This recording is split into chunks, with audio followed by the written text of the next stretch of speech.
Welcome, Hidden One.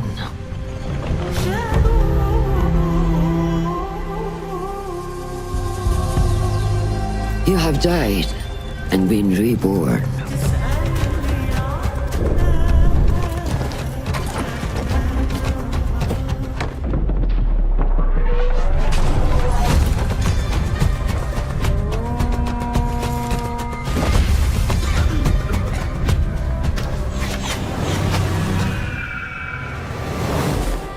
We need to find a way to get you inside without being seen. You could bribe the guards to look the other way. I shall see what flavor best suits me.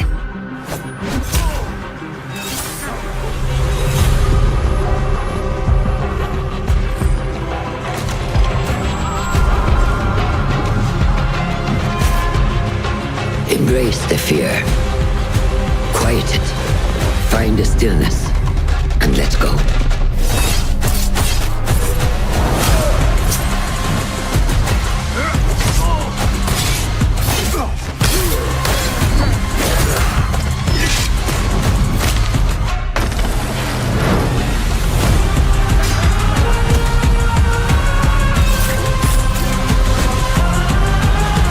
The stage is yours, Spasm.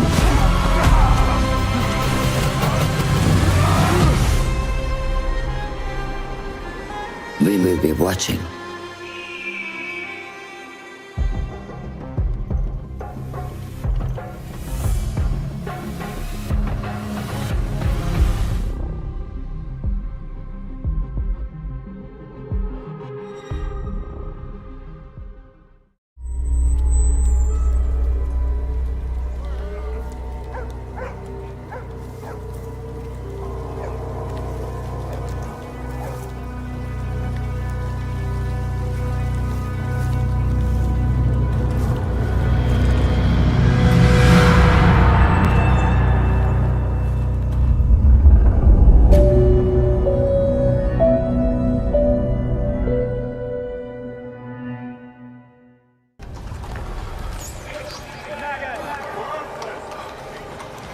Society has rules.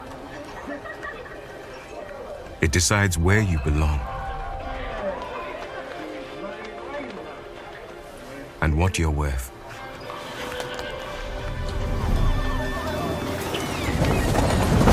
But you can chart a new course.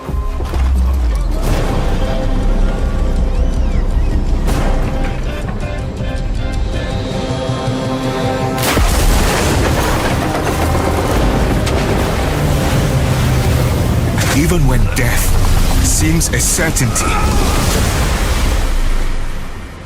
do not give up.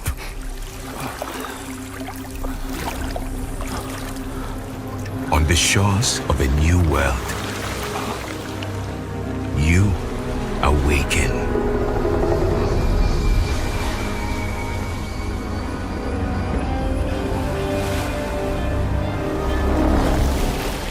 More determined than ever to carve a life of your choice.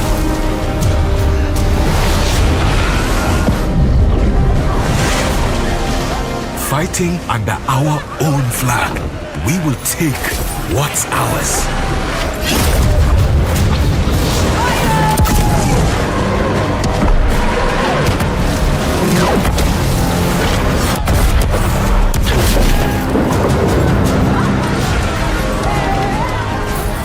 Together, we will take on the world.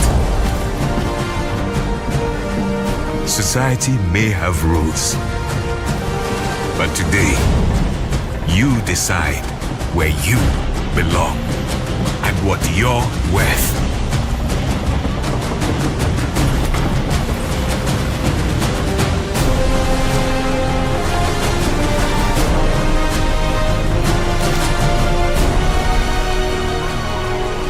Choose. Will you live as pawns or die as pirates?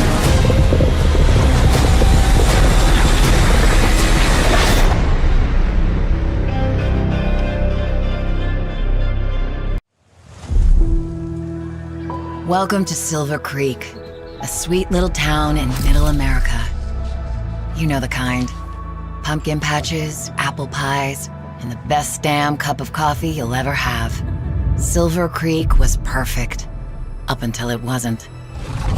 The green poison changed everything for everyone. It started in New York on Black Friday, the biggest shopping day of the year. They called it the dollar flu because it spread on money. The virus knew no boundaries.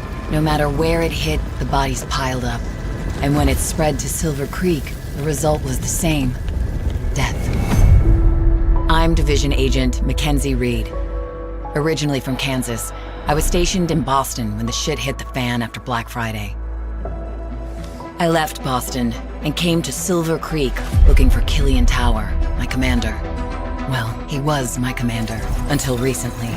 For reasons unknown, he disavowed the division and is now a rogue agent. Killian betrayed my team and murdered them. He gunned them down and fled. No clues, no motive, only a bloody trail for me to follow. That trail has led me to Silver Creek. I wasn't prepared for what I found. I wanted answers, but all I got was more questions. Why is the virus different here? Why did Killian murder the team he proudly commanded? And why is he amassing an army of Reapers in Silver Creek? Everything I've seen tells me that Silver Creek's at the heart of something big. I can't do this alone, Agent. I need your help.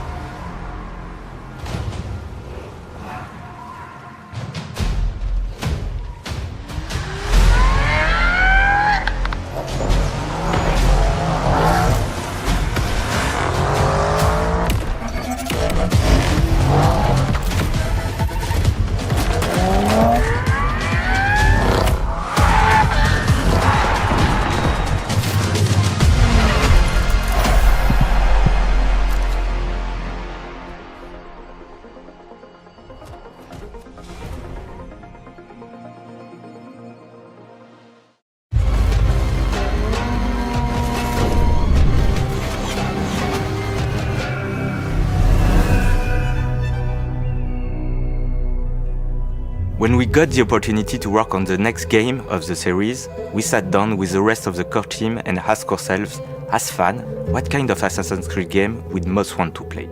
Many of us felt the desire to revisit some of the old imagery, narrative theme and gameplay that made us fall in love with the series. After 15 years of journeys across the ages, from the Third Crusade with Altair to the Viking expansions with Ivor, we wanted to go back closely to where it all began and pay homage to the beginnings of Assassin's Creed. Coming off Valhalla, we started to explore the idea of introducing a new playable hero, Basim, and creating an experience that is a love letter to the origins of the franchise. Coming-of-age story with revamped mechanics to bring the feel of the early games into the modern day. We are going back to the Middle East, but this time in 9th century Baghdad. 300 years before the time of Altair, we are telling the story of Basim and how he became a master assassin. We looked at the first AC games and started to wonder what exactly defined the assassin experience to us. And from there, we put all our effort into bringing our take on the assassin fantasy. As a hidden one, parkour is a key pillar to the experience. With Baghdad as your playground, we are bringing the action back to a urban environment. For parkour, we look to our previous games for inspiration and chose to put the emphasis on comfort and fluidity. In Mirage, parkour is easy to learn and to master. Our approach is closer to the Ezio games, where it's all about keeping the flow and the momentum going, with the design centered around verticality. Many elements from past games are making a return. We have the corner swing, the ability to vault over objects, elevators to quickly reach high ground, but also new ingredients, such as the pole vault, allowing you to cross large gaps between two rooftops. Of course, Basim is faster and more agile than Ivor was, and to give that feeling, we reworked our animations to reinforce the sense of speed when jumping, vaulting, and free roaming. Streets are narrower, denser, and packed with obstacles to navigate, By choosing the right path through the environment, you can move from street level to the rooftops in a blink of an eye, a useful skill for any assassin. Another core focus of Mirage is stealth. We want players to work in the shadows, plan their next move, strike, and then vanish. There are more ways to assassinate, with new killing animations, some leveraging a stealthy approach, others delivering a violent killing blow. We also have direct throwbacks to the first games with moves like the bench assassination that you might recognize from AC2, or the kill from the rooftop gardens, an old favorite of Altair's. We want to encourage you to be sneaky. Basim has been trained to fight by the hidden ones, but for him, combat is a last resort, and his main approach is to hunt and strike while remaining unnoticed. We also reworked our enemy AI to improve detection and vanishing loops, making guard behaviors more responsive and readable. New enemy archetypes will also increase the stakes. The marksman can shoot your eagle and prevent you from using it. The spearman pokes through haystacks, and Hornbearer can call for reinforcements. That's where your assassin skills come in handy.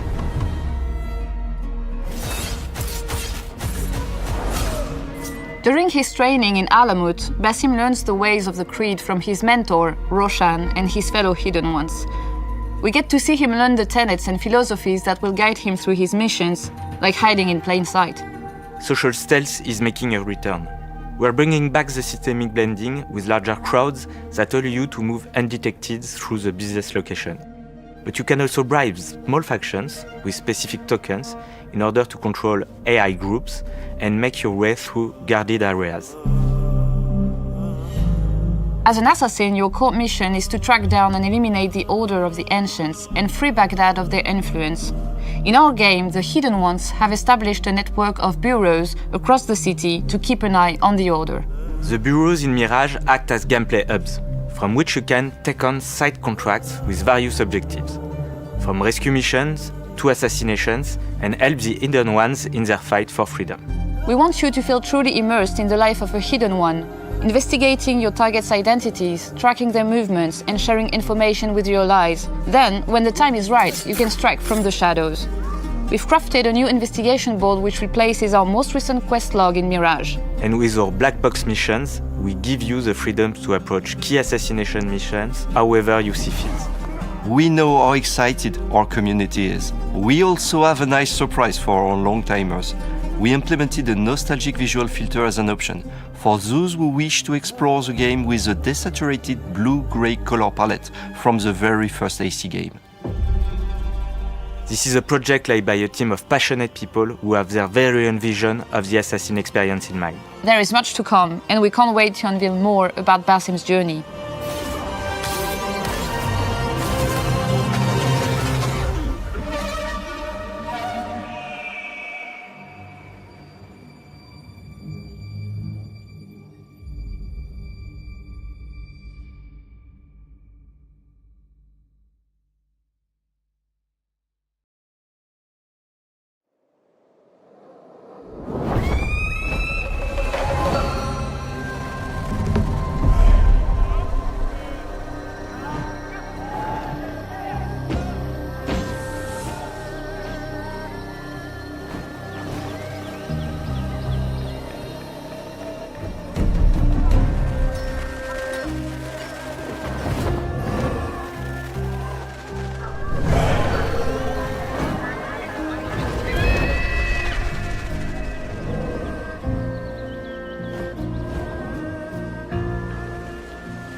The world of Avatar that James Cameron and his team at Livestream brought to life is epic in so many ways.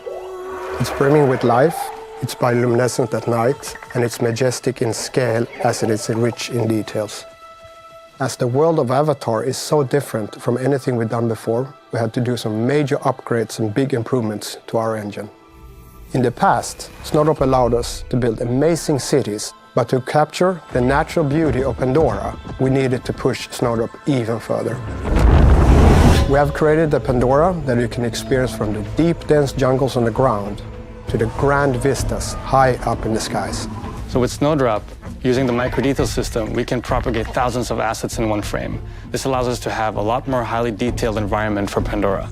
For the game, we created a varied amount of vegetation using automated placement, and this is significantly more objects than we ever had before. So by moving visibility testing to the GPU, we can now process way more objects per frame. So the advantage of Snowdrop is that it can handle quite complex shaders. To add more life to the vegetation of Pandora, we created many interactive shaders that can be affected by the player, from real-time wind simulations and interactions to intelligent plants reacting to your presence. We don't just explore jungles on the ground, we also get to fly our bunch. So we added a new volumetric cloud system in Snowdrop to improve the visual quality of our sky. With ray tracing, we can now illuminate Pandora in a way we never could before. This way we can have real light reflect from the emission and the bioluminescence coming out from the plants, making Pandora more vibrant and more realistic. Real-time ray tracing allows us to greatly improve lighting in our game. Ray-traced global illumination and reflections make our game appear more naturally lit and more photorealistic, even when there are dynamic objects, dynamic weather, or time of day. The different activities that NPCs can perform in the world and the different animations they have can make the world feel really alive. So for Avatar, Frontiers of Pandora, we wanted to take this one step further and created a system where our NPCs understand the state of the world. For example, weather, player progression, or time of day. The teams at Ubisoft have done a fantastic job improving Snowdrop. In every project we do, we push the engine further. But Avatar Frontiers on Pandora is without a doubt the biggest leap we've made so far. And we believe it will provide our players with a truly immersive Avatar experience on the new generation of hardware.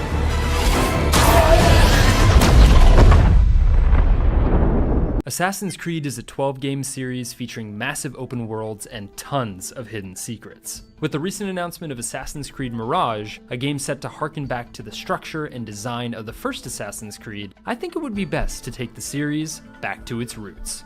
These are 10 things you didn't know about the original Assassin's Creed. Number 10, half horse, half man, half terrifying. The horse in the original Assassin's Creed is a handy and trustworthy steed to get you from city to city. I bet you didn't know that horse was actually a man.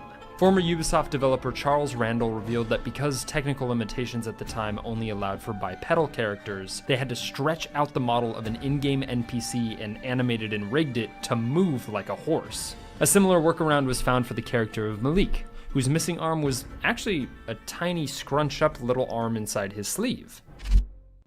Number 9, Assassins Roll Out. When traversing through the cities of Damascus and Acre, there are sets of window arrangements that form the shape of the front of G1 Optimus Prime, in truck form. Number 8, the Sacred Texts. NPC dialogue in Acre has a civilian confused as to which text he's quoting. Well, the Bible does say God helps those who help themselves. Nah, it doesn't, actually. That's from one of Aesop's fables. The Bible says quite the opposite, in fact. Many passages of being patient and faithful and waiting for the Lord to decide if he wishes to assist. Well, I say we've waited long enough. Number 7, Assassin's Couch Co-op.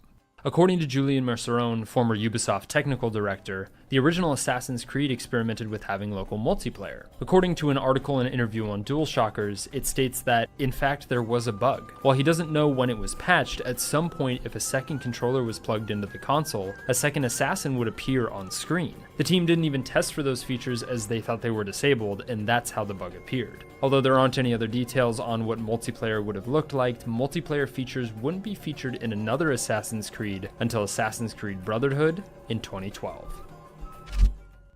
Number 6, side missions, schmide missions. Although modern-day Assassin's Creed games pack in a lot of side content. I mean, I got Valhalla on launch day and I still haven't cleared the map. The original Assassin's Creed didn't have any, until 5 days before release. Charles Randall detailed that the game was ready to ship and had passed all levels of scrutiny until the CEO's kid got his hands on it. The kid reported that the game was boring and there was nothing to do. Randall's lead came to him and proposed the idea to put in side missions, with the stipulation that we have to put all these side missions in the game in 5 days, and they have to be bug-free because the build is going to be burned directly to disk and released to retail. Randall described the next 5 days as a blur. The only notable bug that remained in-game from the frantic 5-day stint is that one of the Templars you're supposed to assassinate falls through the geometry and is unable to be accessed, causing you to restart your game to get a full gamer score. I think Randall puts it best though. I know it's a miracle that the game just didn't melt your console.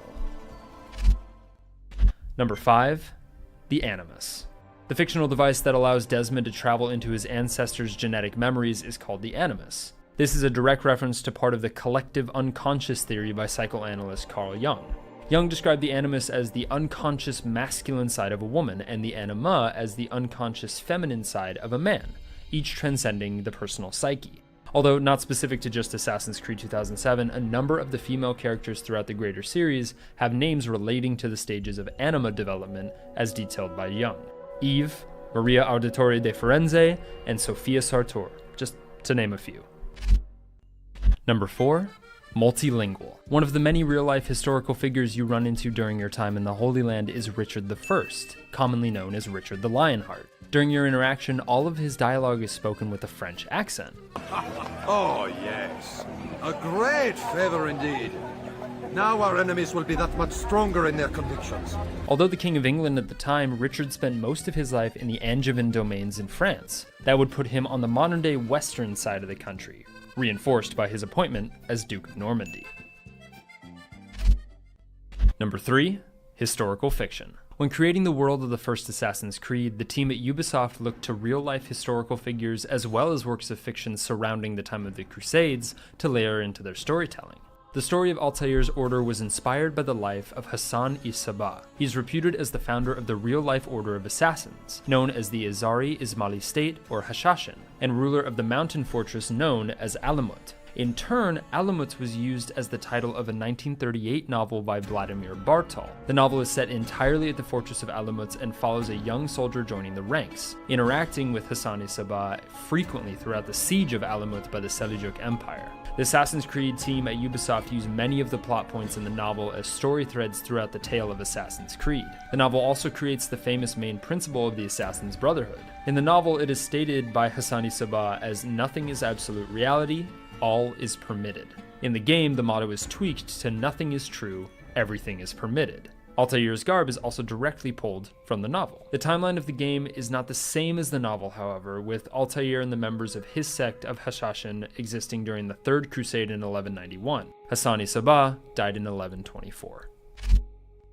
Number 2, On Eagle's Wings. Eagle imagery pops up again and again throughout the series, but especially in the first Assassin's Creed. When designing the look of Altair, animator Kai Nguyen used a bird of prey as the design concept. The original design had Altair in long, flowing robes, but because of hardware limitations, they created a much sleeker, feathered look for his garments. Obvious eagle inclusions are the eagle that flies away when you mount a viewpoint in any of the major cities, Eagle Vision, and the aviary screech when performing a leap of faith. But because the assassin was not supposed to be the main character in the original concept of the game, he didn't have a name. When the assassin role became the main focus of the story, they gave him the name Altair, which means the flying eagle in Arabic.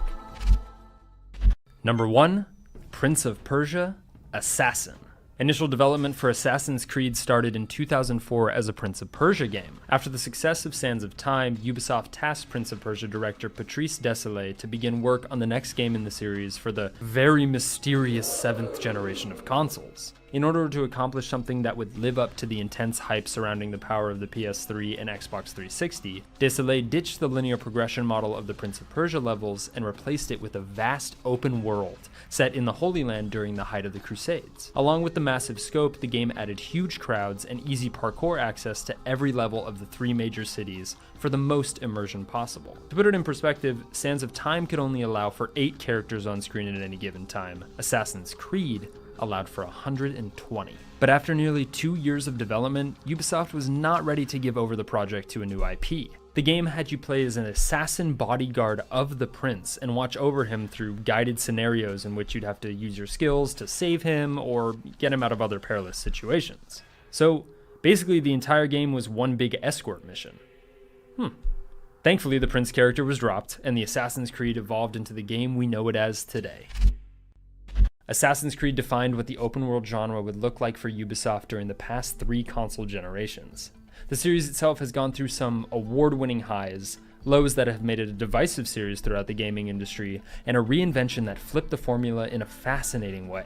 It's been enthralling to go back to 2007 and see where the series has come from, along with the thought and principle that went into its world and story. With the new entry in the series, Assassin's Creed Mirage, freshly announced, an emphasis on a back-to-basics mentality from Ubisoft, will be interesting to see how they execute it within the framework of how different Assassin's Creed looks and feels today from its inception.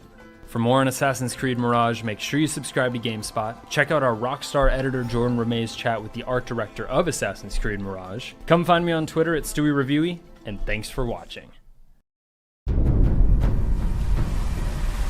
Welcome to Skull and Bones. Our game takes place during the golden age of piracy, in a world inspired by the beautiful yet dangerous Indian Ocean.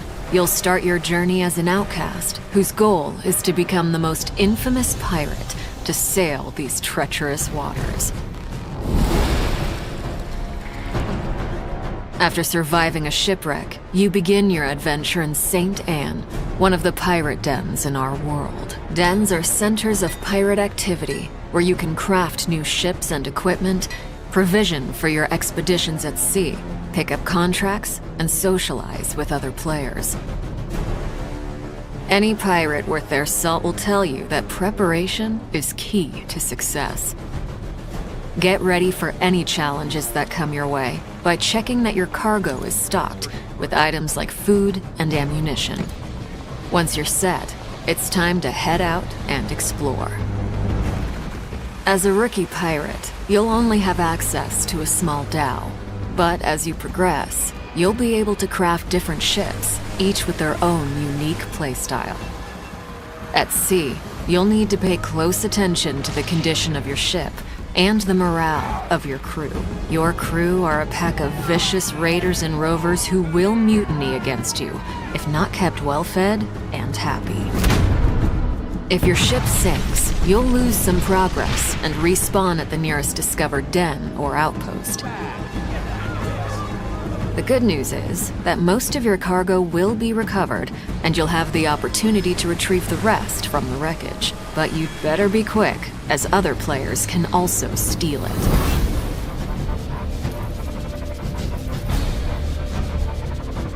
As a pirate captain, your reputation is everything, and our game tracks this through infamy. The higher your infamy, the more opportunities you'll get. One of the many ways to grow your infamy is to take up contracts. These are deals that you can make with other pirates in the world.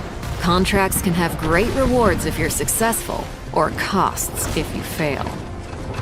You can also gain infamy by completing other activities, such as exploration, plundering, treasure hunts, investigations, dynamic events, and much more.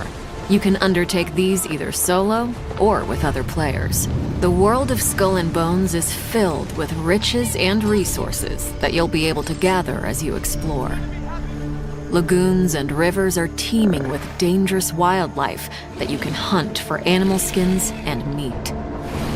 You'll also be able to harvest a variety of raw materials, such as ore and wood, that can be refined and used for crafting. Crafting is an essential activity for you to progress as an infamous pirate. Obtain blueprints and use your refined resources to craft stronger ships, weapons, and armors. In Skull and Bones, ships serve many different purposes. Cargo ships are slower, but useful if you need to transport large volumes of loot. Navigation ships sail faster, but have less cargo space and lower hull HP. Firepower ships have more gun ports, allowing you to deal higher damage, but are more challenging to maneuver. Similarly, you can craft a wide array of unique weapons and armors, from Greek fires to giant ballistae to rocket launchers and mortars, as well as different armor types, which have varying strengths and weaknesses against incoming attacks. With your new fleet and growing arsenal, create a loadout based on your personal playstyle to become a force of destruction.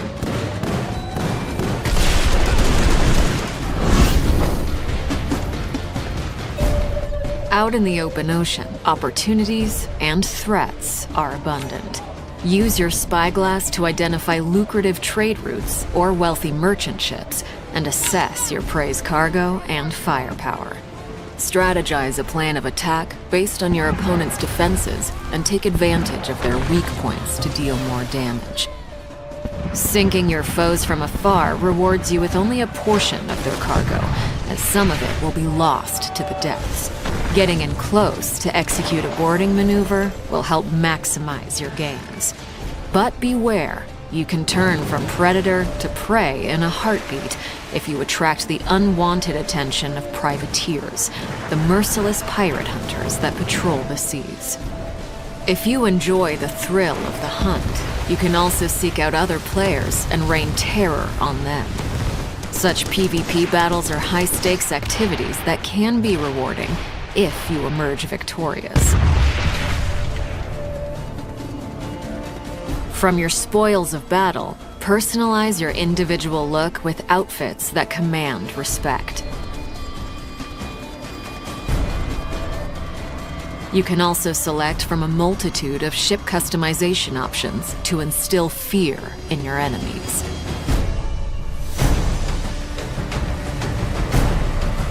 With the wind in your sails, journey to the furthest reaches of the Indian Ocean, from the coast of Africa to the East Indies.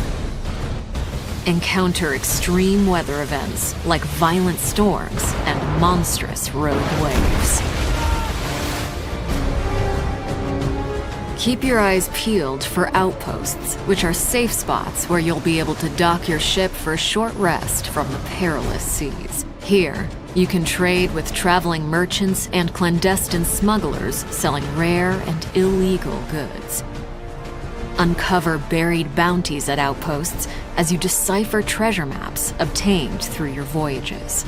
Although all the content in Skull and Bones can be done solo, you might enjoy ruling the seas with your friends. While sailing, you can also easily invite other pirates you encounter to group up. Synergize your different playstyles, ships, and weapons to defeat deadlier enemies. As you grow stronger, take on more difficult challenges, such as attacking forts and plundering settlements. And, if you're bold enough, engage in dynamic events, like taking down heavily laden merchant ships and their fleet of warship escorts. Now, it's up to you to write your own story. Remember, there is no one path to follow, no one way to play. The world of Skull and Bones is yours to discover.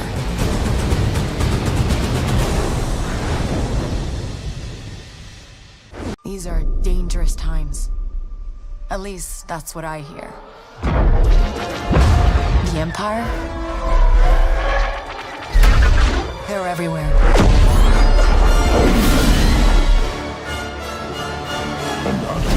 But the world here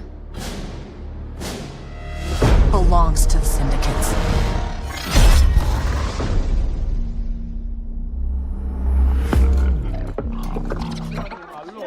If I want to survive, I have to play their game.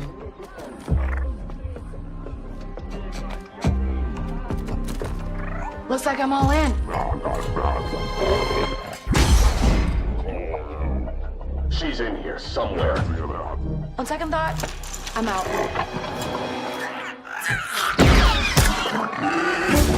There she is!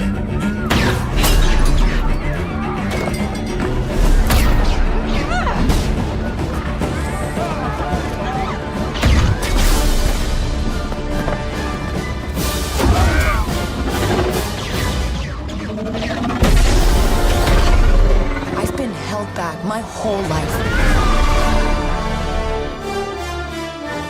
And now, I just need a chance to finally be free. Wherever that takes me. I'm here to offer you a way out, Kay. Get off my ship, Jalen. Give me a chance. You're gonna have to trust me. It'll be dangerous, risky. But if you pull this off, you'll never look over your shoulder again.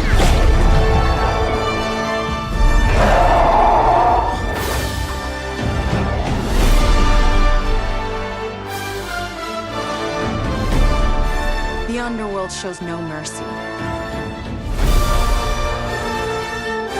But it's a big galaxy out there, and I'm gonna risk it all.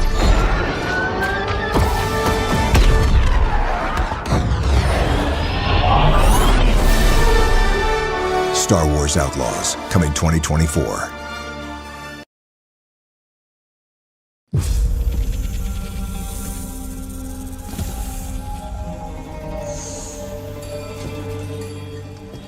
Basim at Laserhawk. Are you ready to give up who you once thought you were? I am.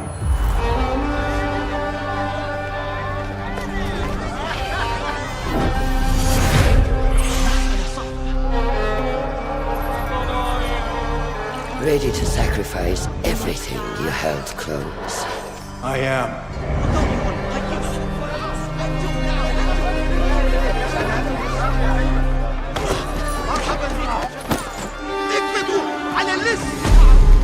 Are you ready to leave your life behind and walk the path of shadows? I am.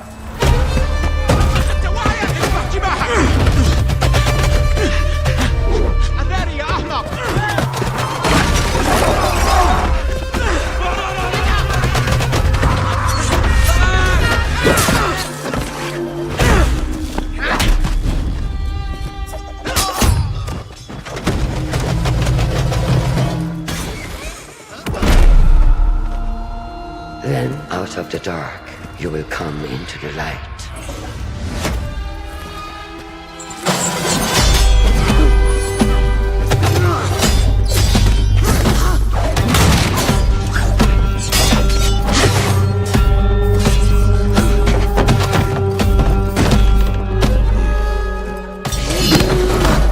And from the light, you will return to the dark.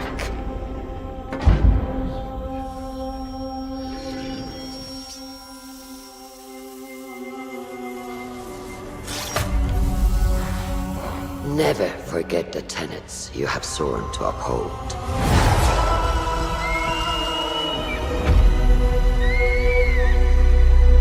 Stay your blade from the flesh of the innocent. Hide in plain sight. Never compromise the Brotherhood.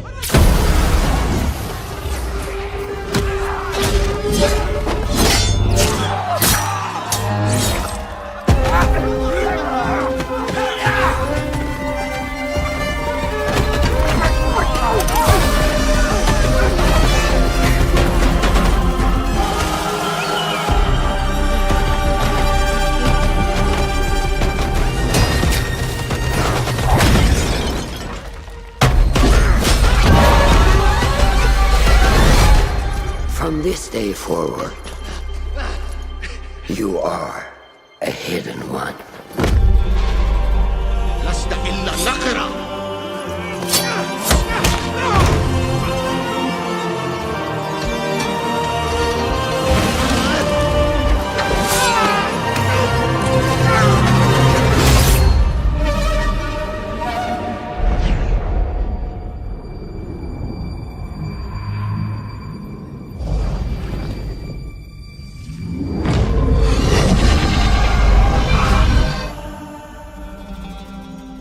Assassin's Creed Mirage, coming 2023.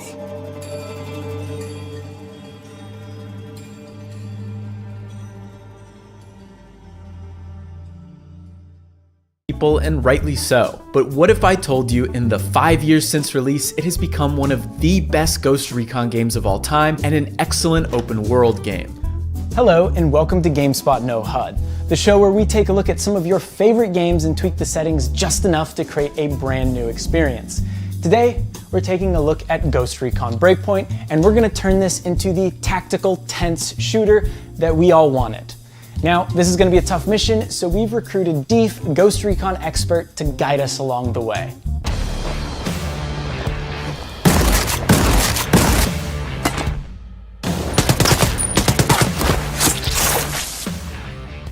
Breakpoint built upon 2017's Ghost Recon Wildlands as another open-world Ghost Recon game. However, instead of refining its co-op sandbox and the tactical opportunities it presented, Breakpoint buried those core ideas under a loot-based shooter with color-coded loot, gear scores, and even raids. Yes, they put raids in a Ghost Recon game. While the moment-to-moment gameplay was nearly identical to Wildlands, the loot grind not only compromised the identity of Ghost Recon, but also poisoned the entire experience for many. The pitch was a tactical shooter with survival mechanics, some of which were interesting, others of which felt underdeveloped. The delivery, however, was an underwhelming Ghost Recon game that abandoned its tactical roots in favor of chasing trends with a poorly implemented live service model. It was a disaster from top to bottom, but this is a redemption story. So how do we turn this mess into one of the best tactical shooters on the market? We'll take you through the process to show you how. We'll be incorporating tweaks and new features that Ubisoft's own patches introduced before taking matters into our own hands with a mod that is going to rework the experience significantly. And we'll have Deef explain what the impact of this is. Thankfully, Ubisoft did some of the heavy lifting back in 2020 when it introduced something called Ghost Experience Parameters. Yes, it's really called Ghost Experience Parameters. This update allowed players to hop in the settings menu and rebalance the entire game in a matter of seconds. More importantly, you can even turn off the terrible gear score and loot system altogether, which we're gonna do right now. I've got nothing against loot systems. I've played my fair share of Destiny, and they can offer a rewarding loop, but they don't belong in a Ghost Recon game. What elite operative is constantly changing their clothes and tossing away equipment for new ones that incrementally make them feel more powerful? None. The answer is none. So where do we go from here? Well, this is where Deef comes in. He's put in over 600 hours in Breakpoint, and he doesn't just play this game, he makes it sing. It has to be extreme. I have the tactical difficulty put up to elite, and the interface, the whole HUD, is pretty much nothing. I don't have anything up except for the objective that I'm going to. Just because if I don't have guided mode on, I will go on a tangent and I will get lost. It's pretty much bare bones, zero HUD, and just a little bit of guidance from the game. Well, this show is called No HUD, so I guess it makes sense just to turn basically everything off. Like Deef said, the only thing I'm going to leave on are the objective markers so I don't get lost or distracted. However, when watching Deef's gameplay, I did notice one important HUD element missing: reticles. Yeah, no crosshair, which was a learning experience, but I feel like the more I play it, I'm looking for more and more of a challenge and to be more immersed. And yeah, the crosshair was breaking the immersion for me a little bit, so I got rid of it. This may seem daunting, even a bit absurd for a third-person shooter with over-the-shoulder aiming, but Breakpoint provides you with the tools to overcome this. The obvious choice is to turn off over-the-shoulder aiming altogether. This means that aiming will default to iron sights and scopes. If you prefer the over-the-shoulder style of aiming, you can track down a laser sight. That said, if you've never played Breakpoint before, I don't recommend turning everything off right out of the gate. Now, the gameplay experience will be predominantly defined by the tactical difficulty menu. Here you can tweak a wide range of settings that can fundamentally change the game. The biggest example of this is gear score, which we've already turned off. While Deef said he doesn't typically play Breakpoint like a survival game, he does set the tactical difficulty to elite, at least as a starting point. This means bandages are limited, risk of injury is set to always, stamina consumption is extreme, health does not regenerate, and ammo is lost on reloads. Additionally, syringes don't heal injuries. If that wasn't enough, Darkest Night mode is also turned on, meaning visibility is reduced at night. This hopefully will force us to use our night vision goggles more. Okay, let's pause here for just 1 second. I need to emphasize that we're not trying to make Ghost Recon Breakpoint as hard as possible. Instead, we're trying to make it the most tense tactical shooter it can possibly be. Of course, for some people, the fun is in making the overall experience more punishing. But for others, these settings promote that thoughtful playstyle. It's all about finding your sweet spot. So when you fire up Breakpoint to revisit it, I suggest you play around with these parameters and see what fits your playstyle. Some of these settings even lean more to the survival aspect that gives more purpose to some of Breakpoint's more extraneous mechanics, like drinking water and cooking.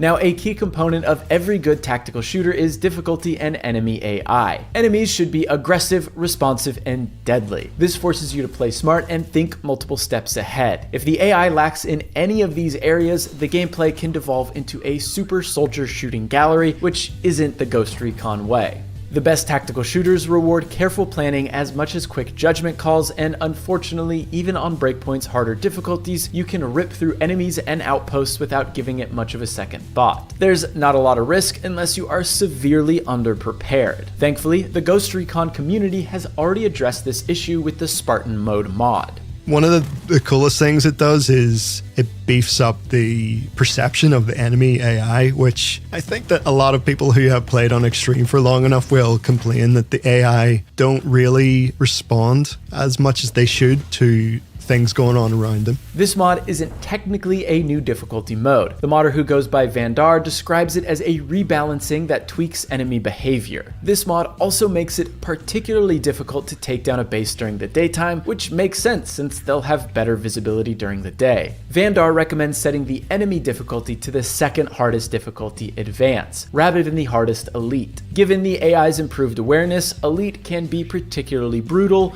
borderlining on unfair. When you load up Breakpoint after making all of these changes, it feels like a very different game, and in a sense, it is. The minimal HUD forces you to pay more attention to your surroundings and listen for nearby threats. The inability to mark enemies requires you to keep a mental map of the area. Information typically available to the player is stripped away so that the intel gathering and strategic considerations that define the Ghost Recon experience return to the foreground. It's impossible to know how many foes are patrolling a point of interest unless you do some actual Ghost Recon. Even the topography, time of day, and weather needs to be considered when you play this way. Mountain ranges can give you better sight lines to gather information and pick off stray enemies if you have the range, while valleys could leave you exposed and in a precarious position. Time of day, especially with Darkest Night mode enabled, as well as weather, can also significantly hinder your visibility, which could be used to your advantage if you take a stealthy approach, or a detriment if you allow the mission to devolve into an all-out uncontrolled firefight. Reconnaissance and careful coordination pays off in dividends when playing this way. Planning and orchestrating a successful attack based on your own intel that you had to uncover yourself is incredibly satisfying. It slows down the overall pace of the game, but it makes encounters feel more meaningful throughout. That said, I do think turning off the HUD wholesale can be pretty off-putting, especially for those that may not be familiar with all of Ghost Recon's mechanics. Without pickup markers, you probably won't be able to tell loot from environmental dressing, and without a detection indicator, it can be very hard to tell where an enemy spots you from. Thankfully, nearly every little HUD detail can be customized. I suggest starting with light or minimal interface presets and then customize from there as you get more comfortable. At the very least, I'd turn off the health bar, ammo counter, and minimap. The red vignette makes it pretty obvious when you're low on health, and your character will limp if they are injured. If you leave objective markers and waypoints on, however, you can get by without the minimap entirely. If you're playing co-op though, you may want to leave the compass on. With a minimal HUD, this makes coordination more intense as it forces you and your buddies to accurately call out cardinal directions rather than relying on red blips. While chatting with Deef, one thing he said stuck out to me. The ability to be methodical, be tactical, just kind of living out the fantasy of being, a special spec ops agent. I feel like Ghost Recon lets you explore these opportunities with your imagination a bit more. It's interesting that we have that option to express a bit more of our preferences, our own identity within Breakpoint. I think what's most surprising is that with all these settings, whether intentional or not, elevate Breakpoint beyond an open world tactical shooter. It almost scratches a role-playing itch that I never expected in a game like Ghost Recon. Sure, there's different classes and skill trees, but by the end, I had unintentionally created a backstory and personality for my character that informed my playstyle. It's rare to see this kind of flexibility when it comes to modern game design, but in the case of Ghost Recon Breakpoint, it recontextualizes the entire experience. And therein lies the beauty of Breakpoint and also the point of no HUD. This show is about finding new and interesting ways to play games. Ghost Recon Breakpoint players were dealt a bad hand when the game was released, but with the changes we've suggested, you can lay all its cards on the table, rearrange them, and play with a deck of your own creation. Ghost Recon Breakpoint is more than just a pretty island with guns. It's a sandbox brimming with possibility. And honestly, the more I think about it, I think it's safe to say that Ghost Recon Breakpoint earns the Tom Clancy Ghost Recon name.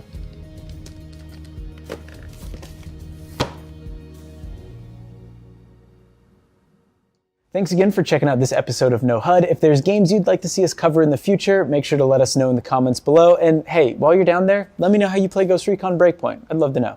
I'll see you next time.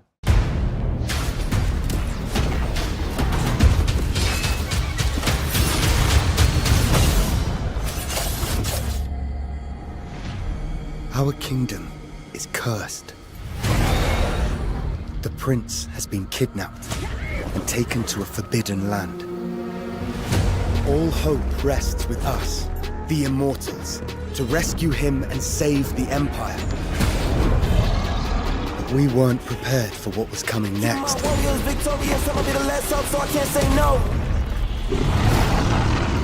Then again, they weren't prepared for me.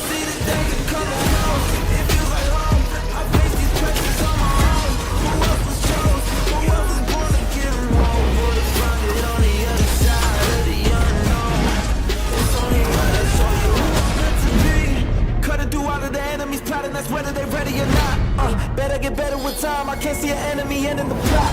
My struggle came with a purpose. Now I'm about to turn it down to a bird. You see, I ain't begging on what I'm deserving. I put that on every battle. I thought I had to play the plot. Don't take a chance when we take a bite. Been through the dark times, so I came with the dark side. Let us show you the light. See how it rolls up. Boy, the world we are grown up. Now we're giving them hope. Keep them all warriors, victorious. Put it home on them enemies get close. So I see the danger coming. In these times of darkness, hope is the only thing that keeps us fighting. I will fulfill my destiny and save the kingdom.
And welcome to GameSpot's pre-show for Ubisoft Forward 2023. I'm Lucy, joined by Michael Hine. Hey, what it do? Hello. Tim Hussein. Hello, my boys. Are we excited for Ubisoft Forward today? Yes, it's the final day of our, well, actually, it's my final day of covering the greater SGF events. And I think they can come out with a banger. They got I mean, after Xbox, feel like the bar is very high, but I'm excited to see what they got because I think they got some good things cooking. Yeah, so I mean, when they initially announced that they were going to do a Ubisoft Forward, they had Avatar: Frontiers of Pandora, Riders Republic, Assassin's Creed Valhalla, and Assassin's Creed Mirage. Obviously, since then, we have had a couple more game announcements from Ubisoft. So we had Prince of Persia, the brand new one from the team behind Rayman Legends, as well as Star Wars Outlaws. There is a lot to go through already. We're keeping our pre-show relatively short because Ubisoft has their own pre-show that we'll be throwing to in a few minutes. And as well, they actually have an extended post-show where they're going to be showing a bunch more gameplay, which is very exciting. So let's talk quickly about what we're excited for today. Assassin's Creed Mirage. A return to the roots of Assassin's Creed, no longer a giant, sprawling... not mess, but, you know, overwhelming experience. You say mess. I mean, I said mess. Depends on who you ask. Exactly. No, I mean, I enjoy the later Assassin's Creed, but that's not why I fell in love with Assassin's Creed. Yeah, absolutely. Michael, how are you feeling about Mirage? What have you seen so far? I am pretty positive because, like you said, I love Assassin's Creed. Assassin's Creed 2 is still one of my favorite games, but I remember finishing that game in a smooth 20 to 25 hours. I would love another Assassin's Creed like that, but you know, I think the formula is still there, and the bloat that has kind of plagued, I guess, depending on who you ask, the series is kind of just, it's not necessarily that it's bad, it's just that it becomes intimidating. So I think that this can encourage a lot more people to jump back in where they don't feel like they are committing to something so huge that they're never going to finish. And like, Assassin's Creed stories can be very exciting, and I would like to see the end of one in a brief period of time. But I mean, like, yeah, I still think they can channel some of that energy that from older Assassin's Creeds. Yeah, Tam? Yeah, I think this is going to be a good opportunity for them to... I hope that it's a success. I hope that it looks good. I think it could create this second branch of an Assassin's Creed game. They undoubtedly will still want to do those big open world games because they know that the data shows that people like it, and you know, they can continue to plug content in there. But this could be an opportunity for them to be like, hey, people like the smaller ones, let's have an offshoot, you know, and start working on the kind of yearly cycle being a big one, small one, big one, small one. So we'll see. Yeah, I mean, if we're talking about broader Assassin's Creed, there are a number of projects in production, so rocking through them. So we've got Assassin's Creed Mirage, Golden Age of Baghdad, and then Hex, which is the Clint Hocking one, 16th century Europe, witch trial stuff. This has been announced. I don't anticipate it showing up today at all, but there's also Nexus, which is the VR game. Project Red, Feudal Japan. Jade, which is the open world game set, the open world mobile game set in China. The Netflix series, and as well there is Infinity, which is gonna be their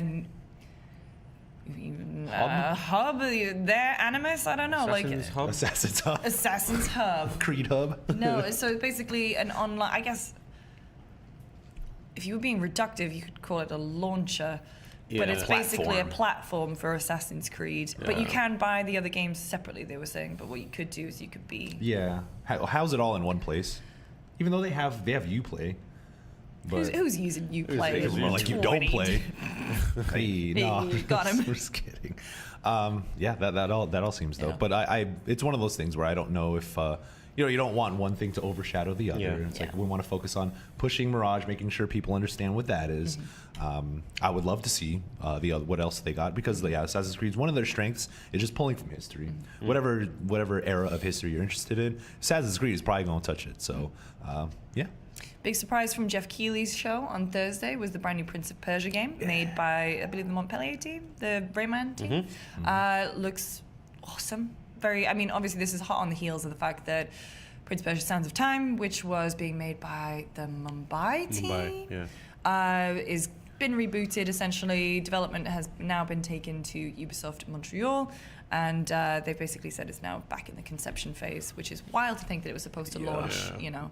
So it's a shame. So if that project is still cooking, I'm still excited to play it, but taking Prince of Persia back to its real OG roots, and then it's 2D. Putting in some, I don't know, like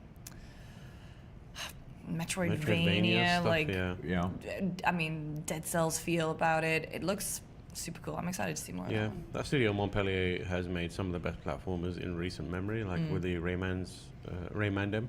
But yeah, I've got high hopes for it. They know what they're doing. I feel like this is a good opportunity for them to expand a bit and look at how the genre has evolved and perhaps put that in one place and even take it a step further. So I'm excited to see more of it. Yeah, especially from the gameplay that we saw. So like the combat focus was like, it's not just a like a 2D platformer in a way. So that combat kind of looks sick from the trailer that we saw at SGF. And kind of like hold people over for the big Prince of Persia that everyone was kind of expecting. So I hope people don't look at this and be like, oh, this is just like a stopgap for the big Prince of Persia thing. This actually looks like something that is putting a lot of effort into, because I want to see Ubisoft try smaller projects. Yep. You know, I mean, like think about that time, around 2014 when you had stuff like Child of Light. Yeah. That was around the time that Rayman was Valiant back, Hearts. and yeah, not everything has to be a huge AAA swing, right? So I want to see more of that, and that's what that looks like. Speaking of huge AAA swings, Avatar: Frontiers of Pandora. They've said they're going to be showing it off again today. How are you feeling about Avatar? Don't ask me about Avatar. That's the thing. How is Avatar one of the biggest entertainment properties of all time? I couldn't tell you anything about it. Damn. I only know Jake Sully. Yeah, Hallelujah Mountain. Yeah. Sigourney Weaver's in it. Yeah, I mean, like, there is potential for that franchise to exist in a big way in video games, just because the technology that is used to bring it to life in movies is not that far removed from the technology that is used to bring games to life. Yeah. So I feel like there is a pipeline of people who are into blue people on big screen into being into blue people on a smaller screen and controlling them directly.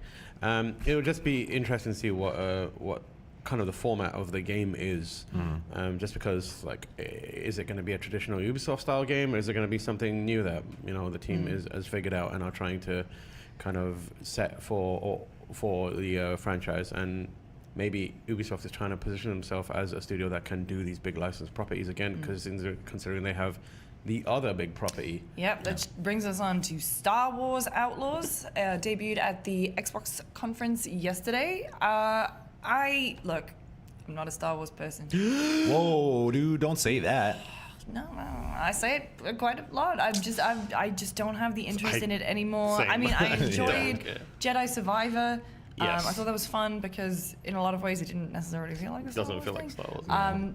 Star Wars Outlaws then. What are we anticipating? This is the next one from Massive. It's looked pretty cool. Yeah, it's nice to see Massive try something other than Division, or trying to branch out of that. And maybe Star Wars is a good property to work with, because as we've seen, like, a lot of the extended universe stuff is good. Jedi Survivor.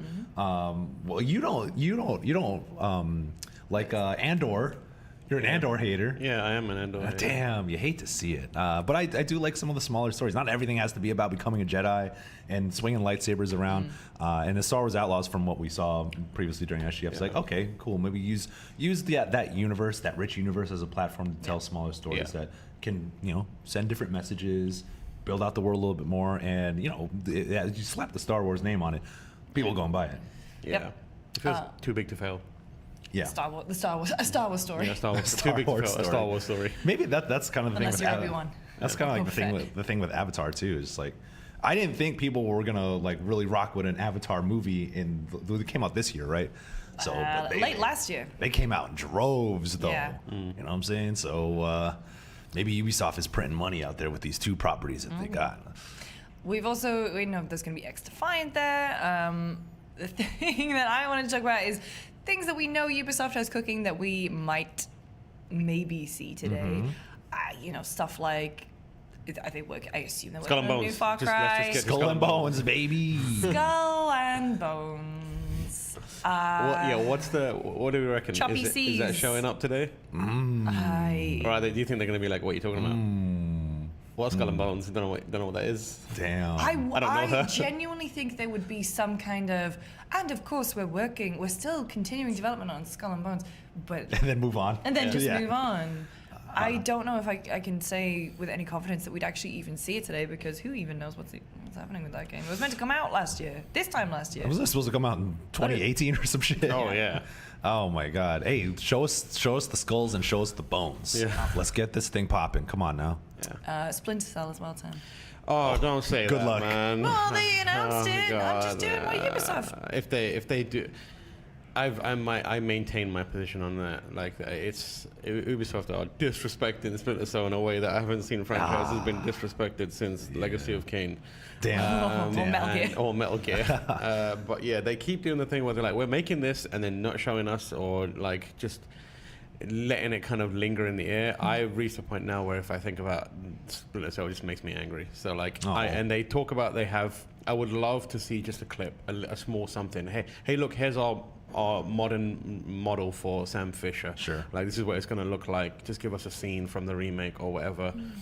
I'll take it, but I don't have any expectations it will show up. I'd like to be surprised, but I don't think they're gonna. Yeah. I think they're gonna be like Assassin's Creed, Assassin's Creed, Assassin's Creed, Assassin's Creed, Assassin's Creed, Star Wars, XDefiant. You You want Sam Fisher? Play XDefiant. Yeah, they'll put Sam Fisher in Prince of Persia.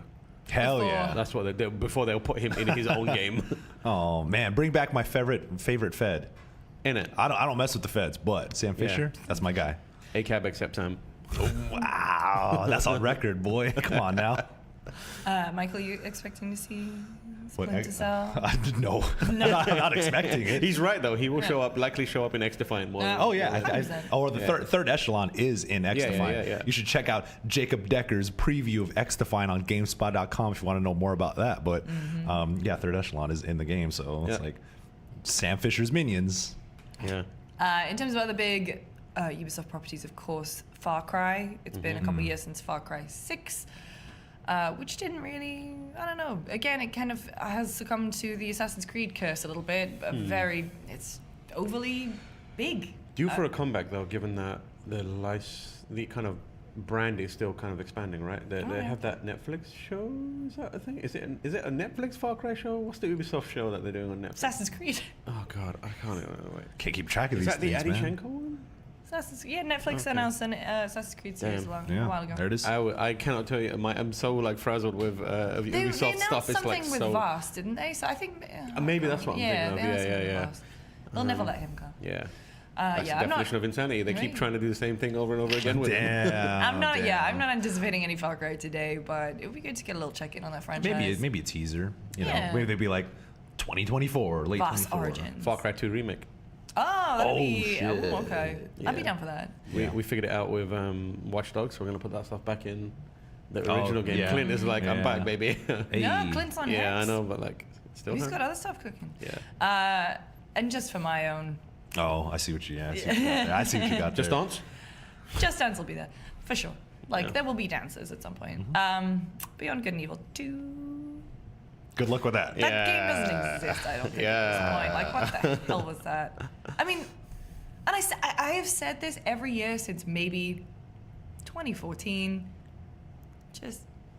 No, it doesn't exist anymore. Just tell us it's gone. The announcement. Just tell us it's gone. Even when they announced it, I remember thinking, this ain't gonna exist. Did you even play the first game? I went to a preview for it. You saw it? Where I saw it, and they also spent a copious amount of time just showing us artwork on a wall and being like, this is going to be this, and this is going to be this, and they showed us a bit of the game, and then they were like, all right, we'll see you very soon for an update on Beyond Very soon. All right, we are going to throw over to Ubisoft. Fingers and toes crossed for Beyond Good and Evil 2.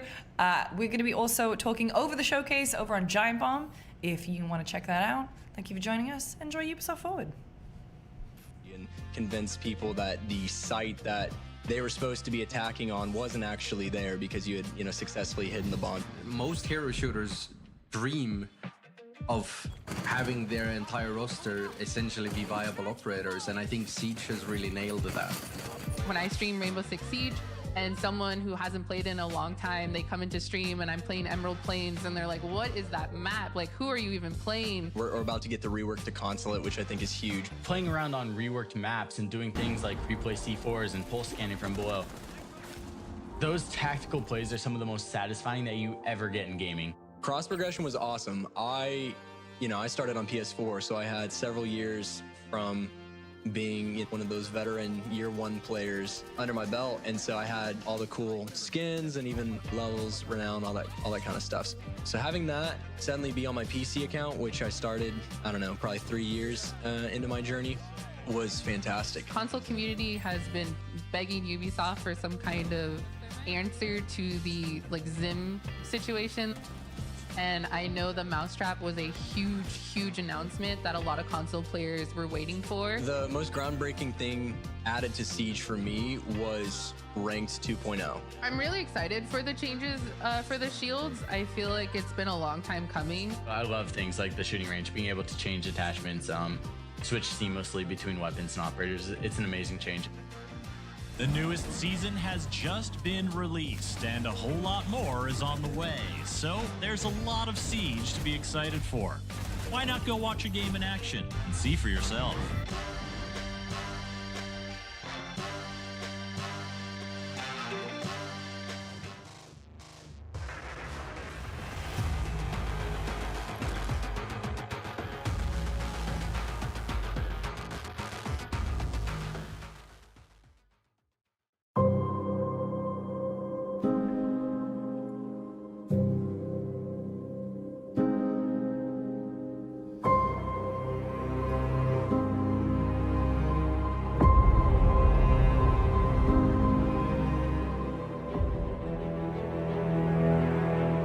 When you experience the adrenaline to play in tournaments, to win tournaments,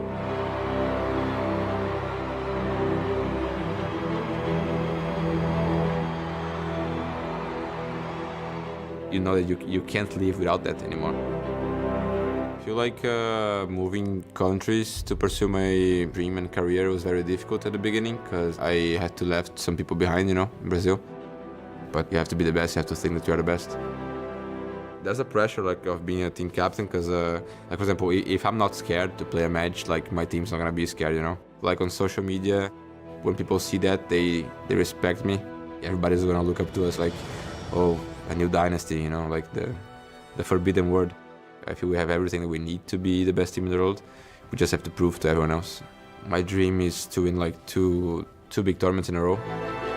To win is the most important thing. If we lose this game or win this game, it's my fault, What a pre-fire from Alamau. So it's all on my shoulders.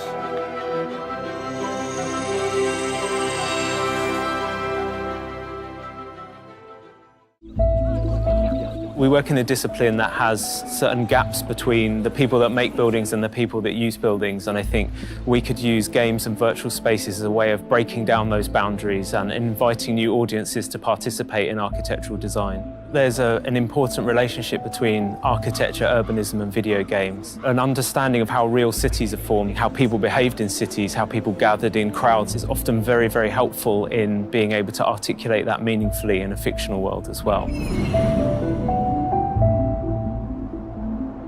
Video Game Urbanism is the name of our teaching studio. We've been teaching this for a number of years now, working with students to promote the use of game engine technology as an architectural method for design. We've been gamers since we were young, and I think that really informed, in some way, our decision to become architects because we've always been really interested by spaces. So Ubisoft approached us to reinterpret one of their games in any way we'd like to. We were interested in how Unity opens up the city in a new way, rather than just experiencing things from the street, being able to really kind of navigate across the buildings, the rooftops, the facade, interacting with architecture in a different way. As architects, we're trained to see buildings in a particular way, but a game like Assassin's Creed Unity lets us break that and see the city in a new light. So when we were researching the game, we found it really interesting to read some of the interviews and some of the material from the developers as to how they approach the design of the architecture, and hearing that, you're facing real virtual problems we also face as architects sometimes was a really interesting insight. We thought it would be really interesting to explore video game architecture using an architectural methodology such as a scaled model. So we go from the riverside to the old kind of medieval areas of the city where the buildings are much smaller and irregular, through to the larger kind of boulevards. And we're standing here today in the Bourse de Commerce, which is obviously the highlight of the model here. We picked the Aloe Blé because we think it was a really good example of a building that's use has changed maybe quite a lot from the game to the present day, even to the fact that it's got a new insertion in it from an architect that we really loved. And it was a really interesting building to look at. We really like the way that games are totally kind of user-centric spaces, which is definitely something architecture can learn from.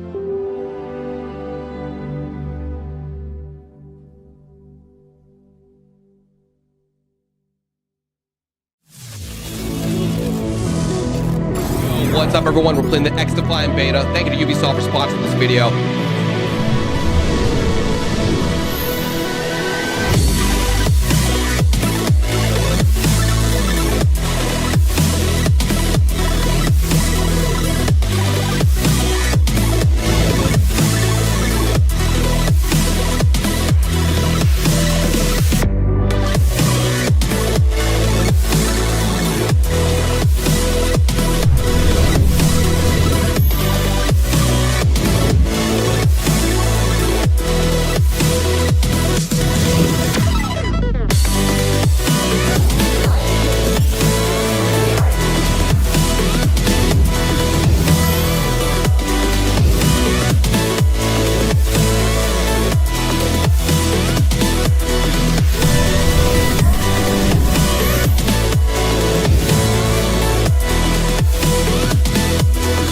Found out that Just Dance 2023 has a story mode now. All things Far Cry 6 and how I feel after playing the game.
Stay tuned for exclusive reveals on Avatar: Frontiers of Pandora, Assassin's Creed Mirage, and the Crew Motorfest, all in 10 minutes.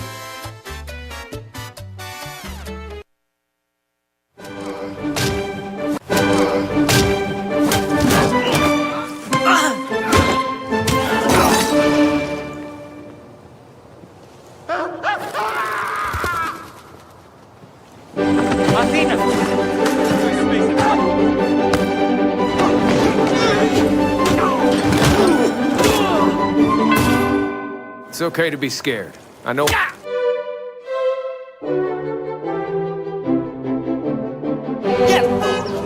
Moron! You suck!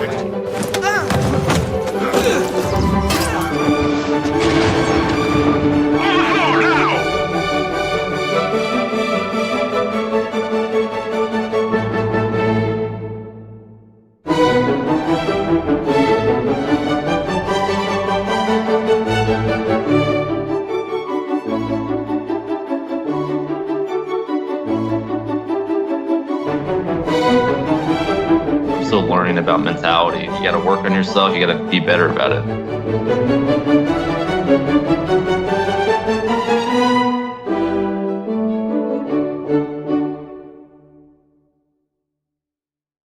Christine got blues. Christine got blues. She ain't got it.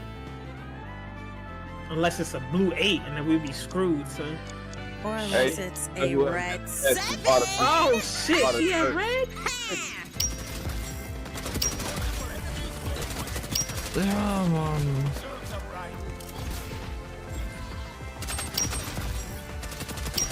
Oh mein Gott. Klipp das, klipp das, klipp das, klipp das, klipp das, klipp das. Do it. Join the call. Yeah!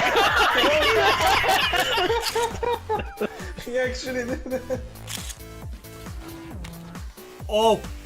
Oh! Oh man, I mean, we kind of caught the transition. We did another casual bar spin there.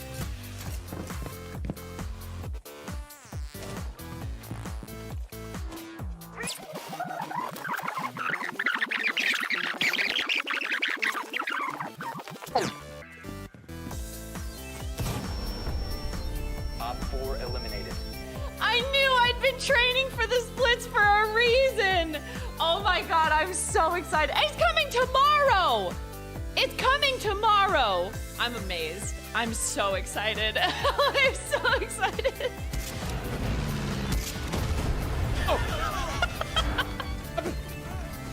Did he crash into me?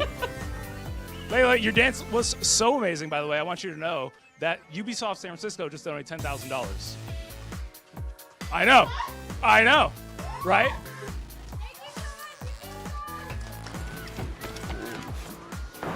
What in the fuck? What is happening? This thing looks like the wide body of the future. What the heck is this? I don't even know what to say. It's like bottoming out as I drive the thing. Oh, right, that's a thing, I remember. I think we reached the 50,000 thanks to Assassin's Creed 2. Really, we did? Oh my god! Let's reach the goal and call it even. Yeah, so that's crazy. Wow, that's we started at like 13,000 something. So yeah, getting to the 15 is insane. That's really insane. Thanks everyone.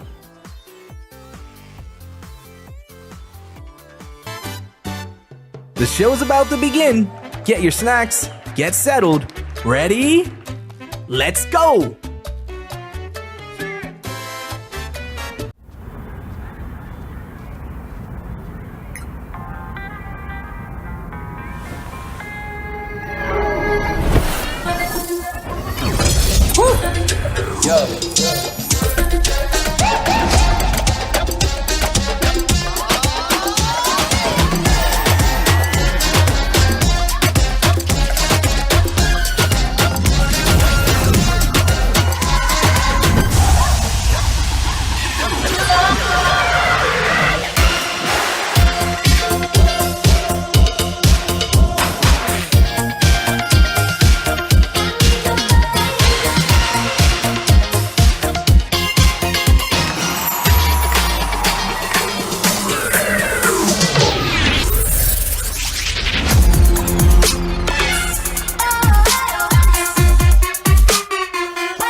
Jump on the dance floor, shake it, shake it, shake it, shake it.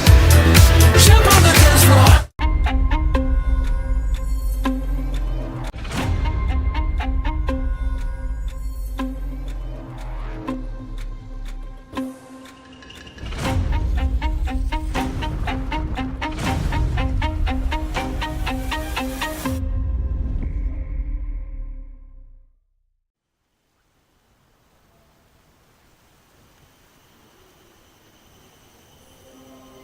Bult efgosa na vieranil, tok veje hemitsek.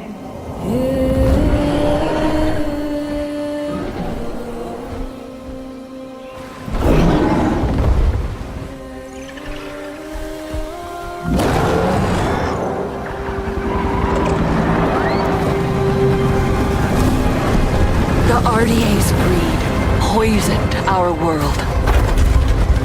Secure the perimeter. All threats must be eliminated.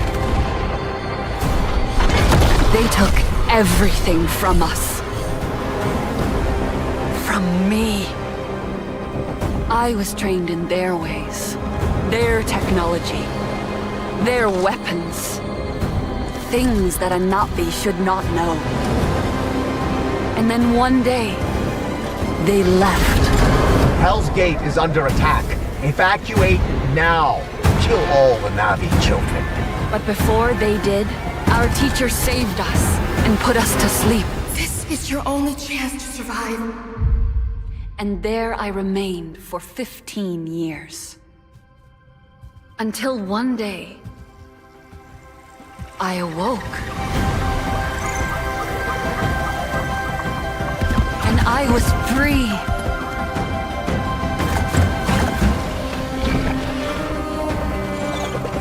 Free to explore my world.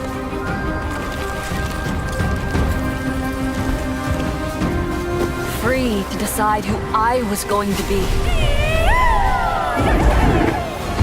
Free to discover what I was meant to do. Now you see what they kept you from. Your true home.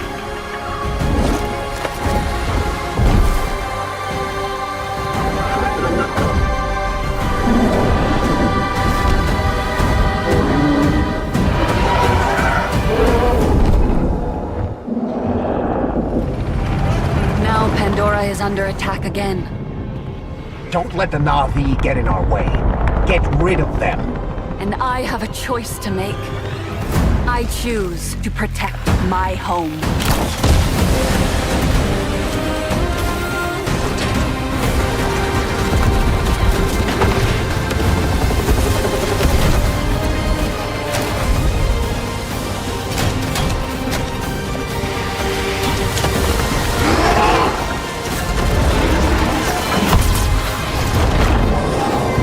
I was a child of two worlds. I am no longer. I am Navi.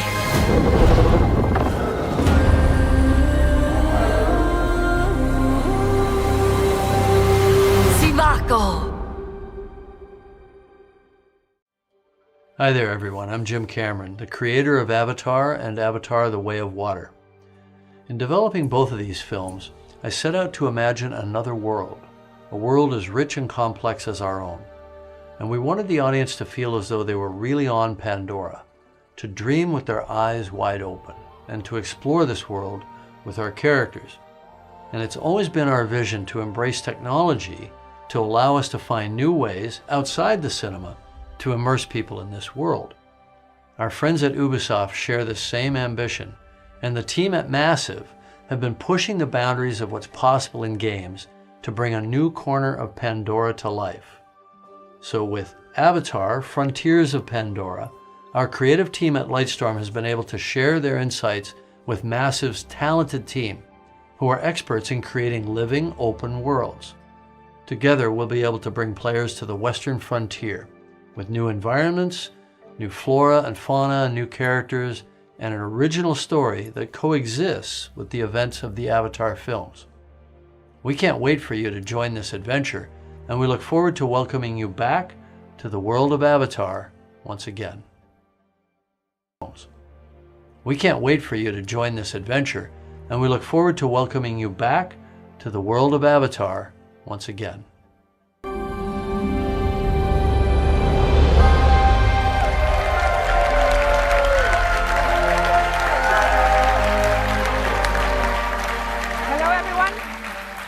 My name is Didi Dienfeld, and as the game director, I'm proud to be representing the team behind Avatar Frontiers of Pandora today, and excited to share a sneak peek of what we've been working on.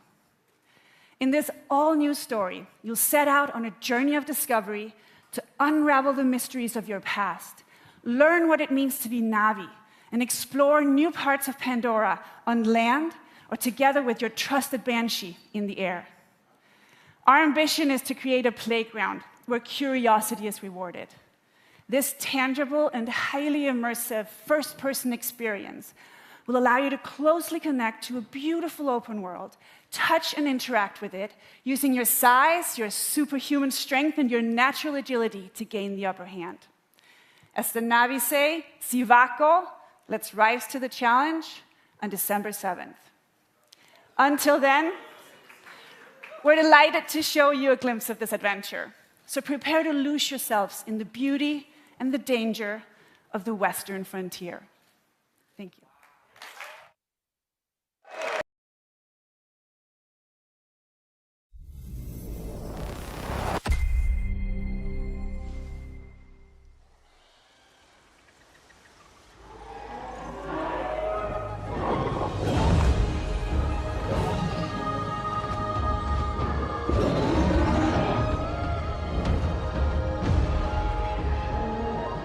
Welcome to Avatar, Frontiers of Pandora, a first-person action-adventure game that invites you to explore the engaging world of Avatar in an immersive open-world experience.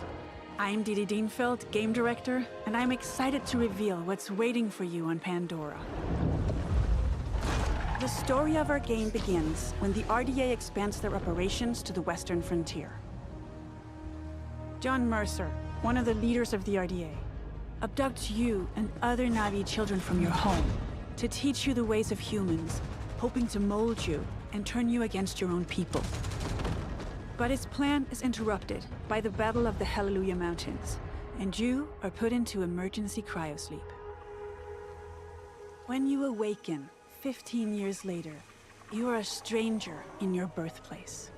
Knowing the dangers posed by the RDA, you set out to take them down and look to secure the help of other Na'vi clans. Initially, you're perceived as an outsider, so you have to reconnect with your lost Na'vi heritage to gain their trust.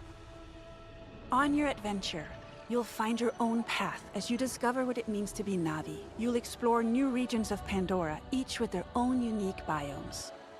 The Kinglor Forest is a lush rainforest brimming with life and dense vegetation in the shade of awe-inspiring floating mountains.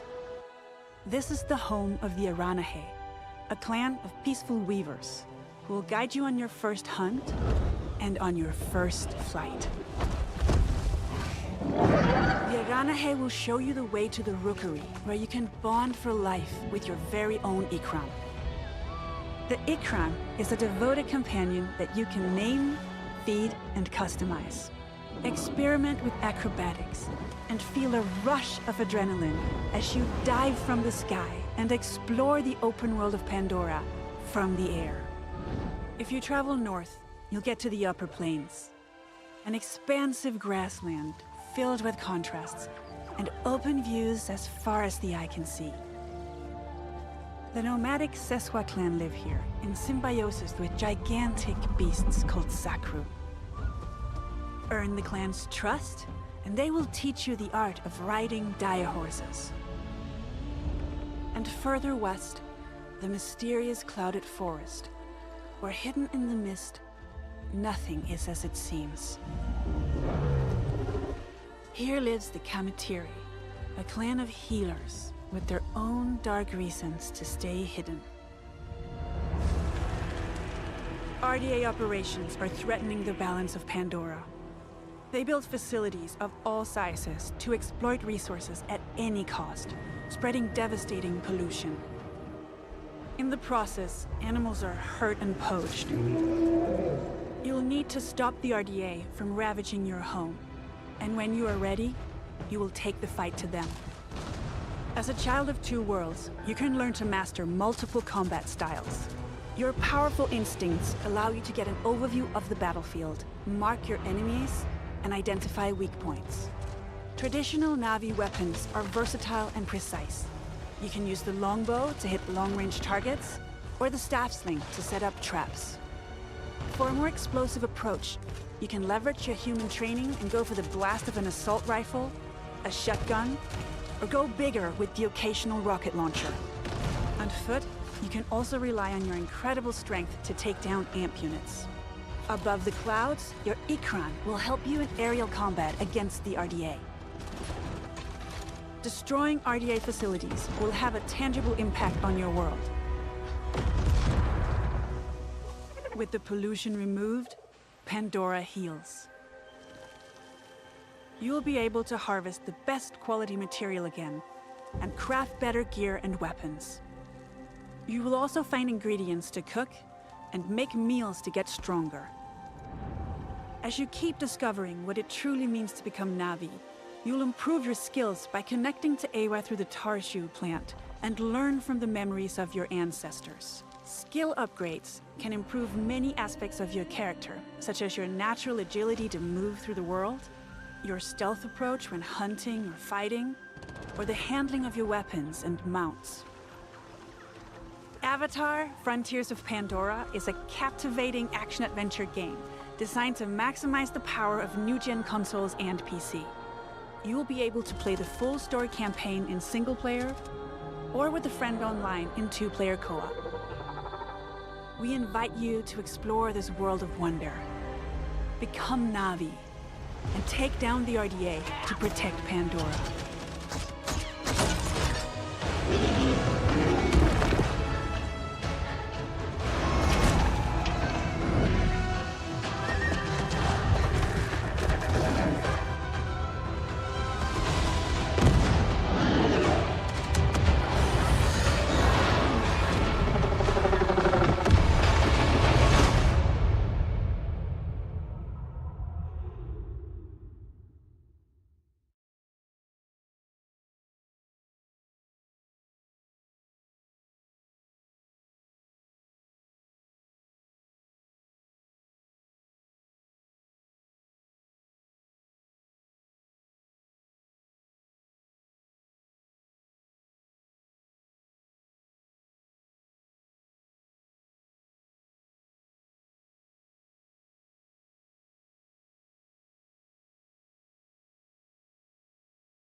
Hello. My name is Mark Rubin, executive producer on XDefiant. What you just saw was a collection of live clips and reactions from players streaming our game during our closed beta test in April. And we've been absolutely overwhelmed by the amazing response to our game from players all over the world. Now, for us, community has really been the core of this game's development. And we've had 28 public tests so far, with the recent closed beta being the largest, and of course, the first with no NDA. And throughout all of these tests, we've done our best to listen and respond to the feedback of players. So thank you so much to the more than 1.5 million players who have participated in those tests, and the countless creators and streamers who shared their footage and feedback about XDefiant. Now we're ready to look towards the future. We are currently planning on launching later this summer. But before we do that, we will be holding another test to address some of the feedback from the closed beta. This open session will be available to everyone on PC, PS5, and Xbox Series X and S from June 21st to June 23rd. This is a short test, but we are opening it to everyone to get as much feedback as possible on our new netcode, our controller tuning, and of course, to stress out the servers as much as possible. So if you have not played XDefiant yet, this is your chance. But let's talk about what's going to happen when we launch later this summer. We will start with a 6-week preseason that will have all of our launch content with 14 maps, 5 factions, 24 weapons, and much, much more. We then move into our year 1 content schedule, which is packed with some really exciting content, with 4 brand new meta-changing factions, each with unique characters and skills, 12 new weapons, and 12 new maps. That's 1 new map every month, all inspired by Ubisoft's amazing worlds. And I think you may really be surprised at where we go. Year 1 is really going to have a lot of great gameplay content, all focused on creating a fun arcade FPS experience. And we are committed to staying true to our community and to strive to make XDefiant the best place to compete and have fun. Now, it's been quite the journey to get to this point. So thank you again to all of the players that supported XDefiant so far. And for everyone who hasn't yet had the chance, we hope to see you in game soon. Thank you.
Hi, everyone. It's so exciting to be with you today. About 30 years ago, in 1989, I discovered a great action-adventure game, both challenging my skills and respecting my cleverness. It was Prince of Persia. I am Muniradi, game director of Prince of Persia, The Lost Crown. Time has come to open a new chapter and to journey in legendary Persia, in an era where the laws of mortals were ruled by the laws of gods. You are Sargon, a fearless sword prodigy, the youngest member of a squad of 7 elite warriors, the Immortals. One night, Prince Hassan, sole heir to the throne, is abducted and taken to her hostile and cursed land, Mount Kaf. You and your brothers-in-arms are sent on a rescue mission to save Prince Hassan. However, this assignment will cast you straight into the lion's den. And it is here that you, Sargon, and the whole kingdom must prepare to face the greatest threat of your lives. This is your story. In Mount Kaf, your destiny awaits.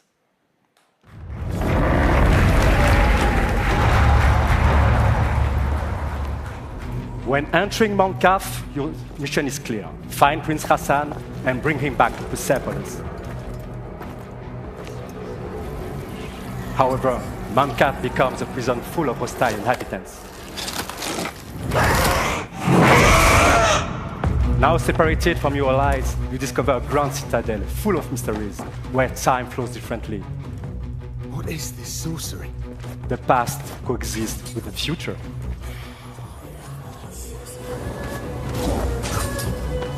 In this cursed land, exploration is everything. This is a semi-open world that delivers new secrets as you find new powers. But to reach new areas, you have to master your skills and your sense of timing, a trademark of Prince of Persia. During this epic journey, you won't be the only one trapped in Mount Kaf. Goddess and blacksmith to the gods. Some dwellers are willing to help you, while others are more reluctant.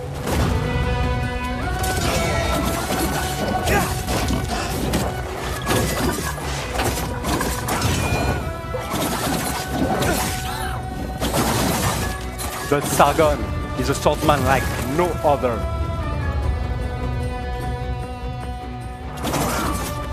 He is a fierce warrior, known for being elusive, ruthless, and extremely skillful on the battlefield.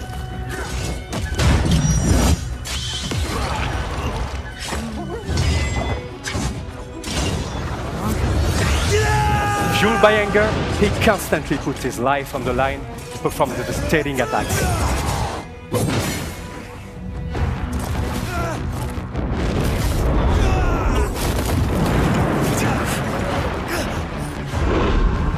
Time powers are back. But this time, What the hell was that? not only in your hands. To face such a challenge, master a new side of these time powers and defy gravity.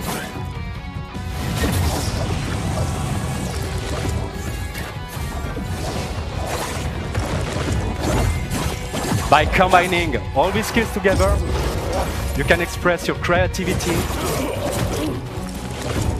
to solve Mount Kaf's mysteries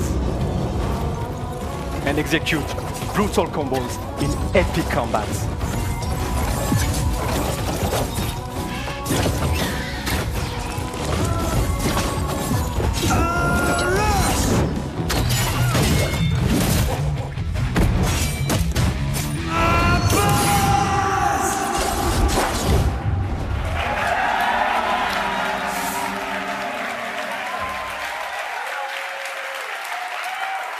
And that's just a glimpse of what Prince of Persia, The Lost Crown is all about.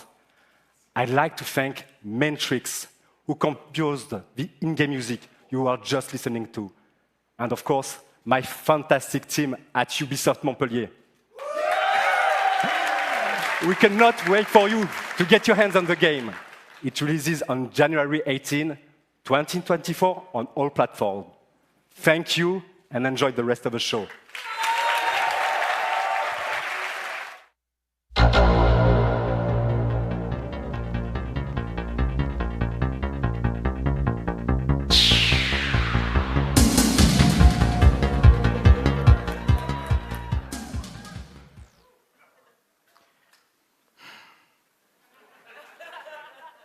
Hi, my name is Adi Shankar. I'm a TV and movie producer. You may know me from the Castlevania animated series on Netflix, or one of my fan fiction shorts on YouTube. 7 years ago, I got a call from Ubisoft offering me the opportunity to adapt one of their very, very, very serious franchises into an anime. But instead, I came back to them with a crazy concept inspired by the mood of Far Cry 3 Blood Dragon. Yeah. This concept used Ubisoft's vast library of characters and remixed them into one delirious anime series that would become this love letter to the 90s. Or at least how I remember the 90s. And to my absolute surprise, Ubisoft said no.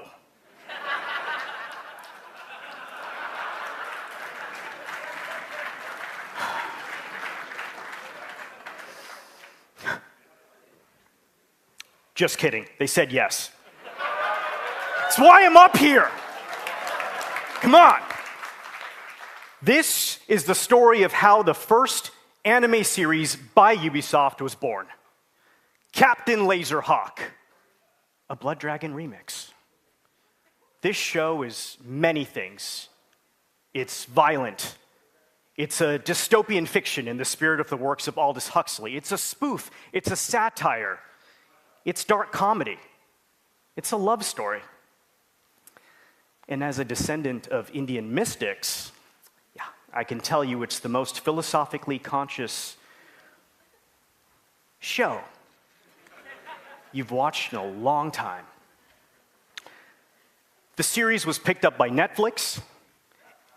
It was animated by the renegade genius pirates at Bobby Pill's studio. And today, I'm very happy to announce that barring an apocalypse, which may happen, it will be released worldwide later this year.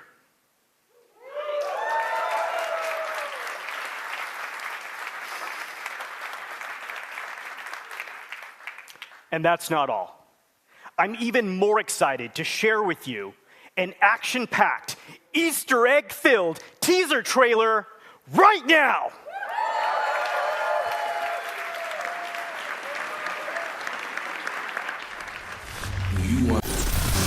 You want to be entertained? Don't change the channel.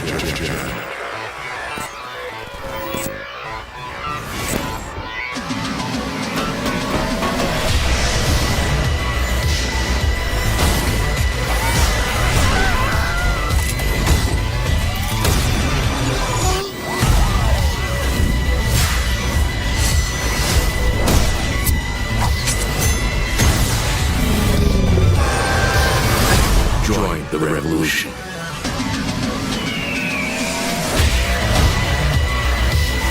Let's do this.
Hey everyone, it's an honor for us to be here with you today.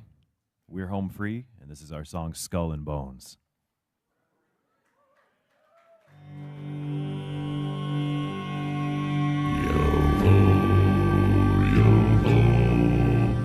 The seas forever roar, yo-ho, yo-ho, till I'm not but skull and bones, yo-ho, yo-ho.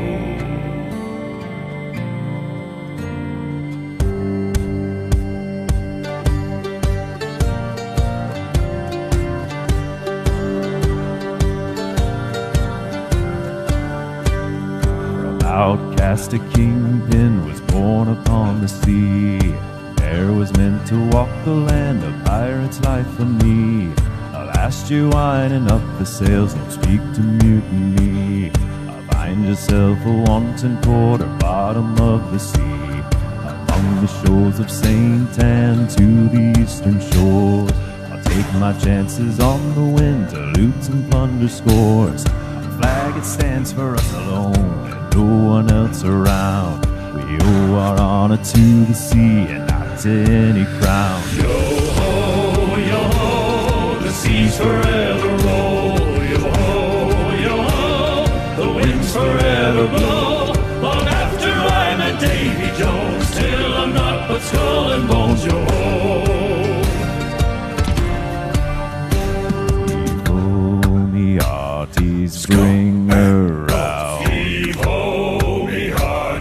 Bring her out. A pirate's life for me I found. A pirate's life for me I found. Yo-ho, yo-ho, the seas forever roll. Yo-ho, yo-ho, the winds forever go. Long after I'm a Davy Jones, still I'm not but skull and bones. Yo-ho.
You only get what you give. I'ma run it up to the day that I did.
To the day that I did.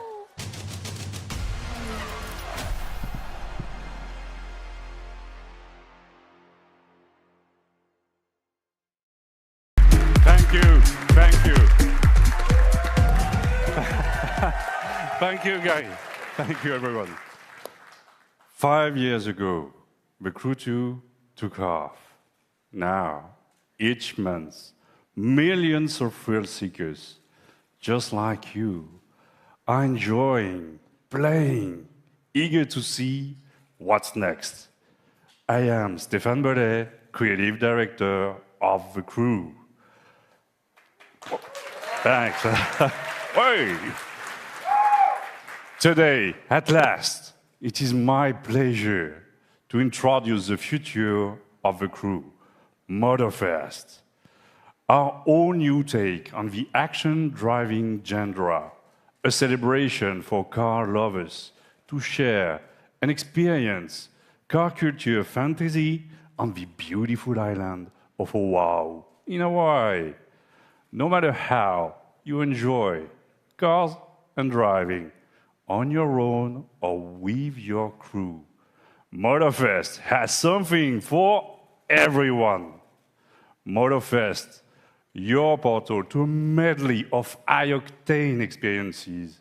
You choose how you like to have fun with your cars. This is what Motorfest playlists are all about. Playlists are truly at the heart of Motorfest. Want to immerse yourself in the most exciting worlds of car culture? Yeah. Dive into the legacy of the world's most influential automakers.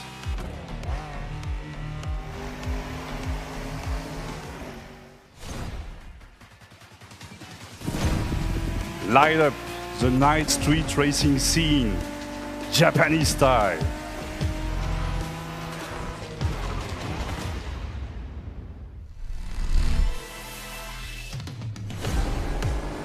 Unleash the cutting-edge power of electric supercars.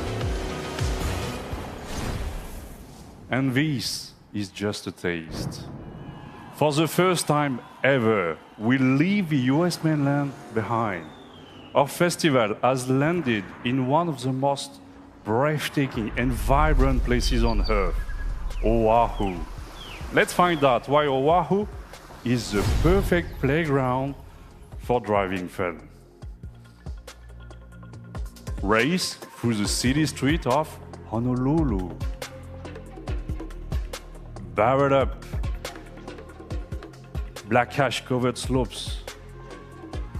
Adventure deep into lush rainforests. Or cruise the dunes at sunset with your friends. Opportunities for fun and challenges are endless. A unique playground like this calls for a profusion of vehicles. Choose and customize your ride with one of the most diverse lineups ever, from past, present, and future. Recognize the latest from Lamborghini? I think so, yeah, I know. You are as thrilled as I am to get behind the wheel of this beauty. Hey, some of you have spent a lot of energy building the perfect vehicle collection in the Crew 2. In a few weeks, you will be able to import your vehicle collection into the Crew Motorfest for free.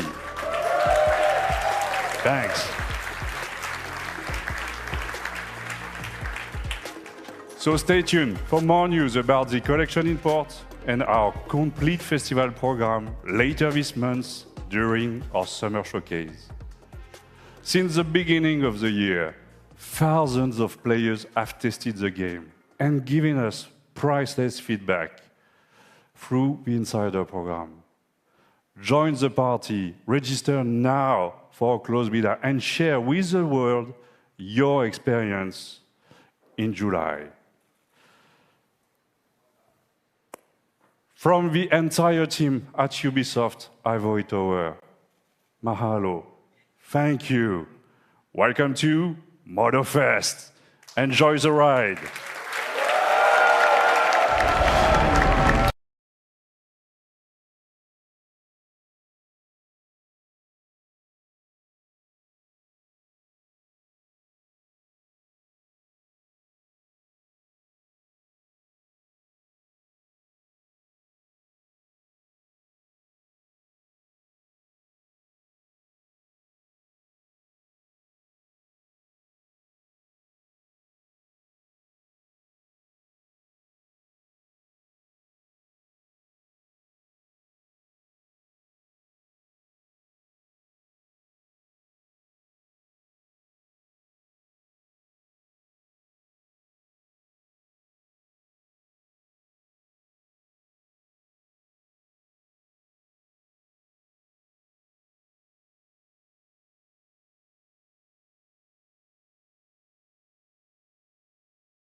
Hi everyone.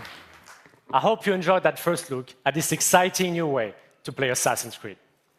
Coming to MetaQuest this holiday, Assassin's Creed Nexus will push the boundaries of VR and let you become the assassin. You will feel what it means to parkour, fight, and be stealthy. in new memories from 3 legendary assassins, Ezio, Cassandra, and Connor. I cannot wait to see our players feel the thrill of virtual reality in the Assassin's Creed universe. But there is more. Nexus is not the only game that will offer new ways to play Assassin's Creed. Assassin's Creed Codename Jade is our first open-world RPG game on mobile. It will take you to ancient China in a time of intrigue and conspiracy.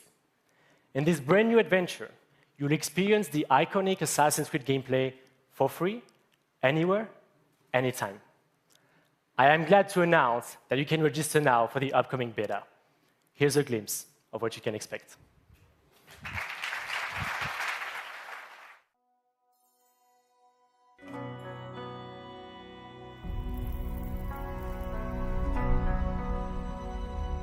Legacy.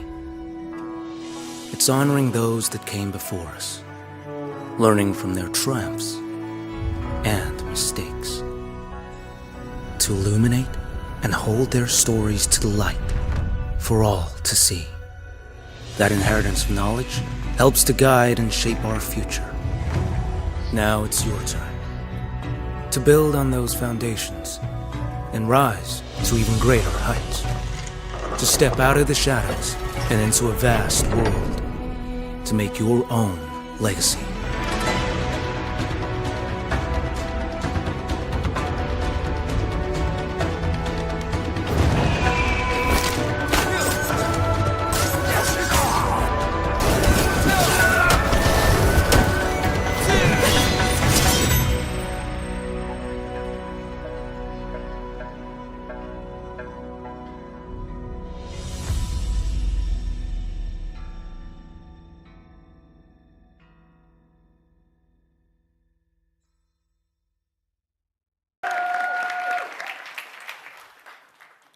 We've all been waiting for this moment. Assassin's Creed Mirage is a very special game, designed as an homage to the first titles of the series that many of us fell in love with. Coming October 12th, Assassin's Creed Mirage takes the franchise back to its roots. Sarah, our narrative director for the game, will come on stage to tell you more about Basim and his journey. But before that, let's watch our story trailer.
What does it mean to be free? What must be sacrificed in the quest for freedom and justice the hidden ones fiercely pursue? How can you find your path and fulfill your destiny when you don't know who you really are? As he grows from street thief to master assassin, Basim thinks he has found a sense of purpose as a hidden one, working in the dark to serve the light. But his nightmarish visions keep haunting him, leading to more questions with no answer. In Baghdad, seeking the truth comes with a price. The capital of the Abbasid Empire, one of the richest, most diverse, and most advanced cities in the world, is at a turning point of its history. Unrest is growing, seeding a revolution against corruption and arbitrary justice, an uprising that will turn the tides of history and change the lives of everyone. Childhood friends, fellow hidden ones, as well as newly formed allies and enemies will shape Basim's adventure. But his horrific visions are the face of a struggle that he can only handle alone. There is a lot to look forward to in Assassin's Creed Mirage, and the best way to make you understand our unique Back to the Roots experience is to show you the game. In the following gameplay walkthrough, we meet Basim right after the assassination of his first main target, as he reports back to Roshan in Harbiya's Assassin Bureau. Enjoy.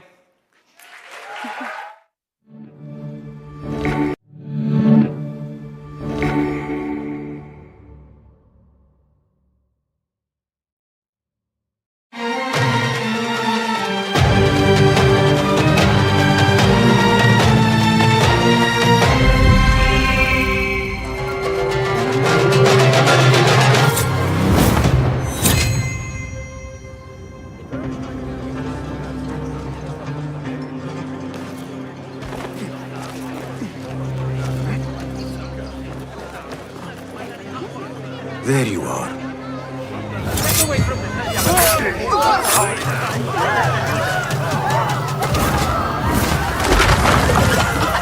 Don't let him escape! Time to vanish. Get back here, dog! You hear that, bloodbag?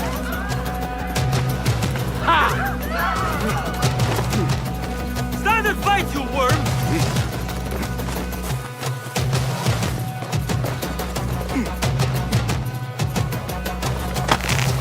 You're dead! Getting away!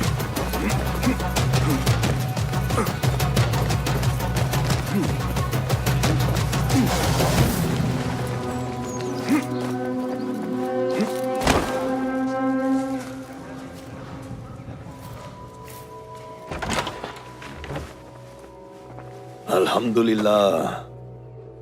Alhamdulillah. I am glad you're safe.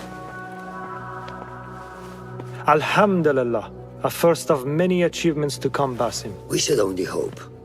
There's still much work to do. While our focus was on Al Ghul, Fulaf quietly scouted the city for where we could erect more bureaus. I have found dwellings in 3 districts that are most unassuming. Abid and Rebecca have arrived from Alamut and set off to Al Abbasiyah and Karh. I will make my way to Sharqiyah shortly.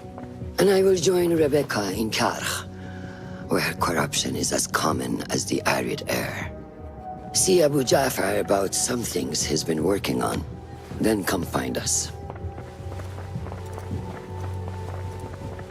Have a look, Basim. I may have something that is of interest to you.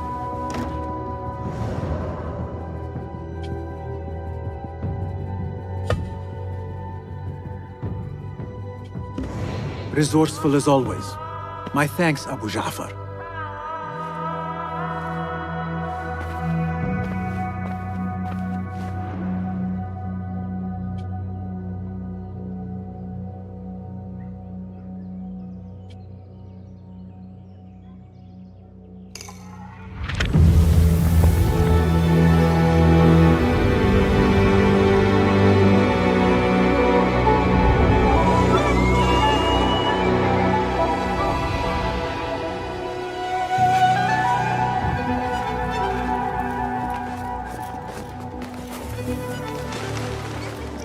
This is the place. What do you see, Enkidu? Let us reconsider the approach.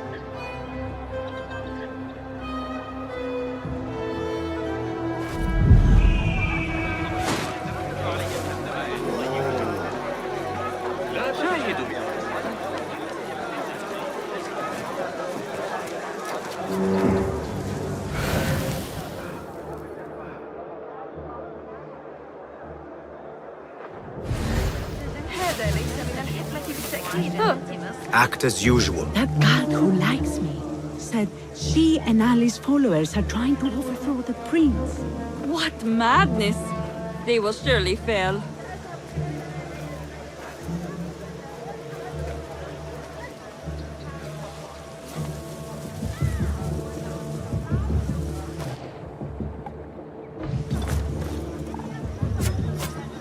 Shit! What? She little bastards!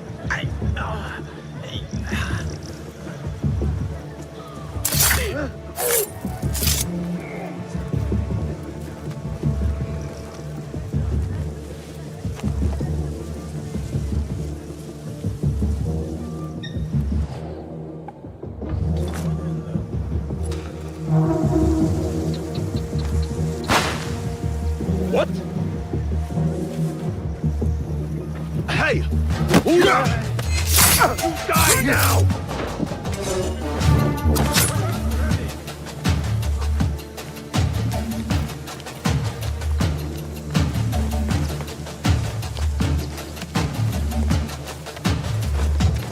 Hey!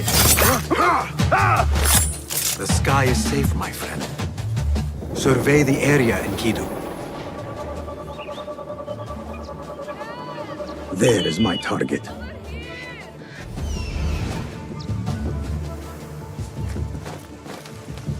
I heard his favorite was a spy, and that could be why we had a lot of...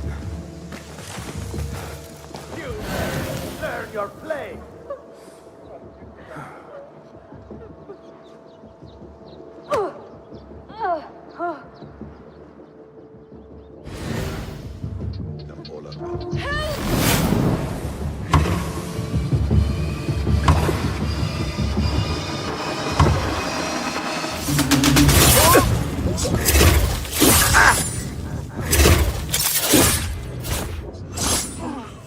Tell me what I wish to know, and no more need die this day.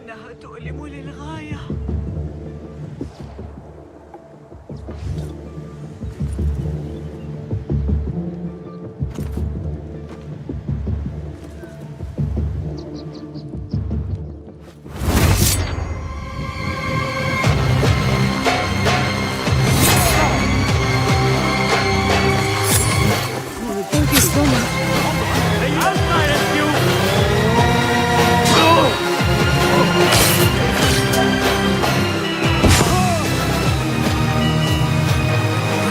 Come on.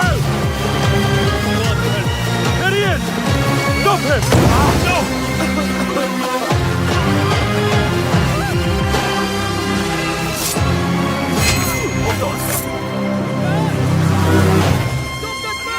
Where is the sword? He must face the law.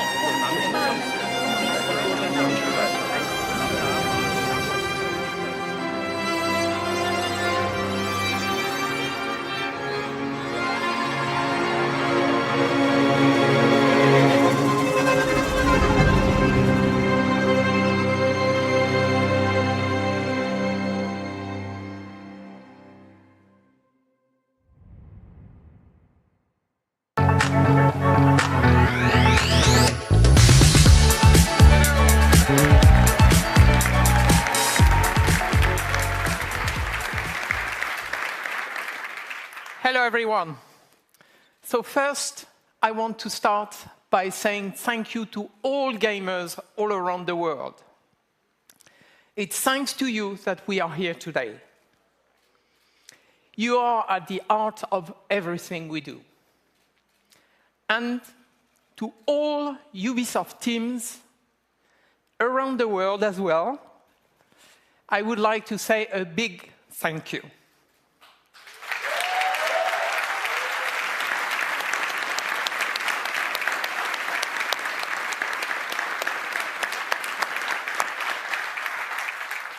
Your talent and passion are at the foundation of this fantastic lineup. So I hope you are all excited to explore the amazing playground you have seen today. At Ubisoft, we are creators of worlds.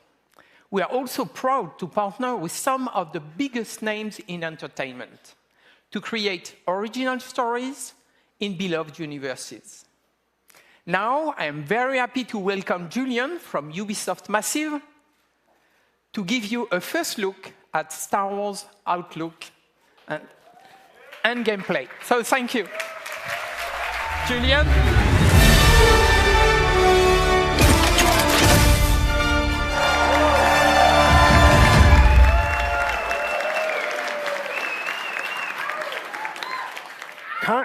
Calm down. Do you want to see gameplay or not?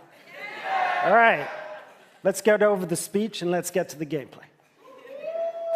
Star Wars Outlaws takes place in a time of great civil unrest across the galaxy.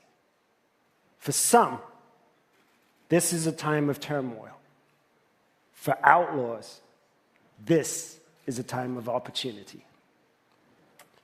As a cunning thief, Kay Vess and her companion Nyx fight for survival every single day, relying on their skills and resourcefulness to get by.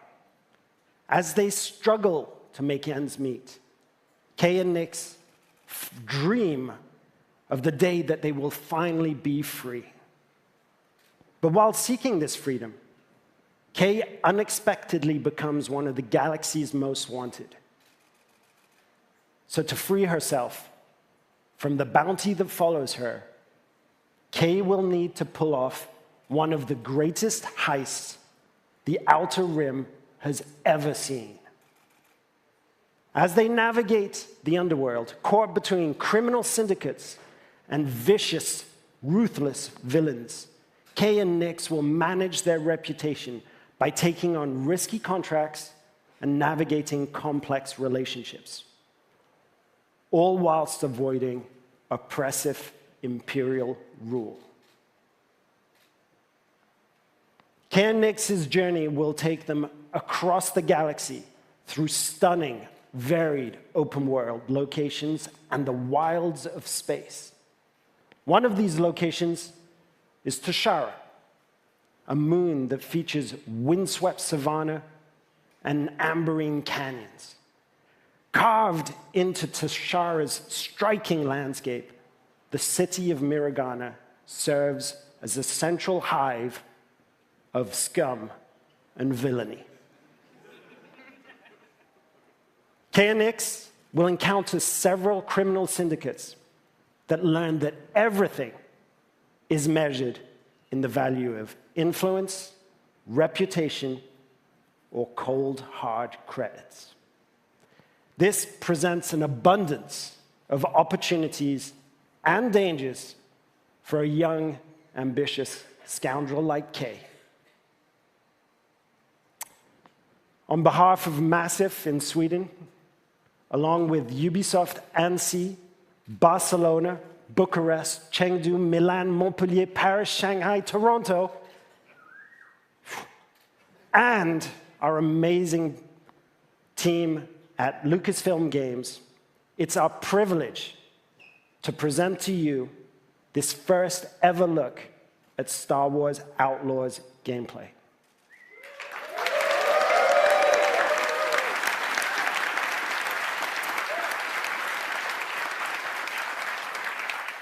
If you're willing to take the risk, the galaxy is full of opportunity. Thank you.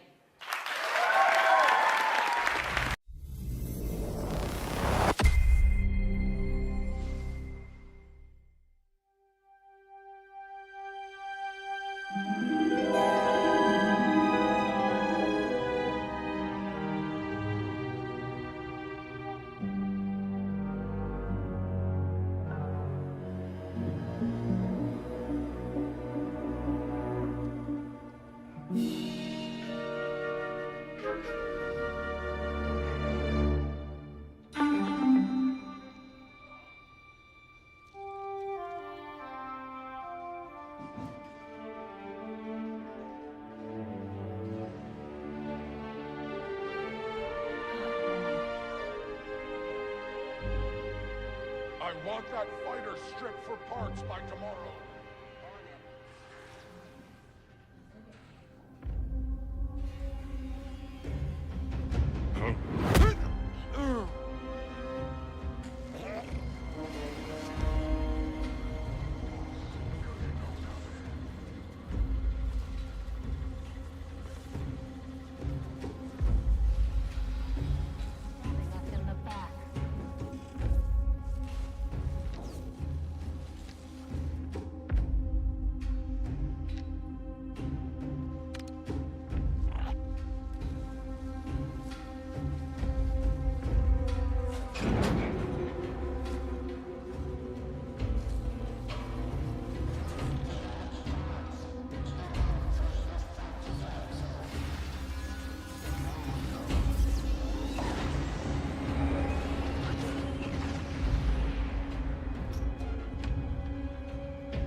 smart enough to get myself.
Hi, my name is Umberly Gonzalez, and I play Kay Vess in Star Wars Outlaws. Kay Vess is a thief. She's a scoundrel. She's really good at sneaking around. You know, she's charming and she'll like talk to you, but she's already taking all your things. She isn't perfect at it, but she always seems to get away with it. Kay really finds herself in a bit of a jam. You know, she's got a bounty on her back and is trying to find work. That's when she starts to really realize, I kind of like this underworld business. I kind of like this world, and she's trying to thrive on it. She has to survive because nobody else will save her unless it's her. The only person that she has is her companion, Nyx. They're not even human, but that is the closest thing she has to feeling a part of something in the world. I also think that Nyx, in a lot of ways, is kind of an extension of Kay, both in a gameplay sense or a story sense, you know. In gameplay, she allows Kay to do things she never thought possible. And in the story, it's also a way for Kay to kind of sense when something's off or see an opportunity or that kind of thing. Really, they're completely connected. I love that relationship. I'm so excited for people to meet Nyx because they're gonna fall in love with him too. Outlaws takes place right between The Empire Strikes Back and Return of the Jedi, so it's the civil war between the Rebellion and the Empire. That has actually created this pocket of opportunity for syndicates and criminal organizations to rise up in that space. We've got the Pikes, we've got the Hutts, we've got a new syndicate that we've crafted for this game called the Ashiga Clan. And one of the phrases we always held on to was this notion of you live and die by your reputation. So it's really exciting for Kay and hopefully for players. She's so fearless. You'll see her just go for it, and there's no stopping her, even when there's danger involved.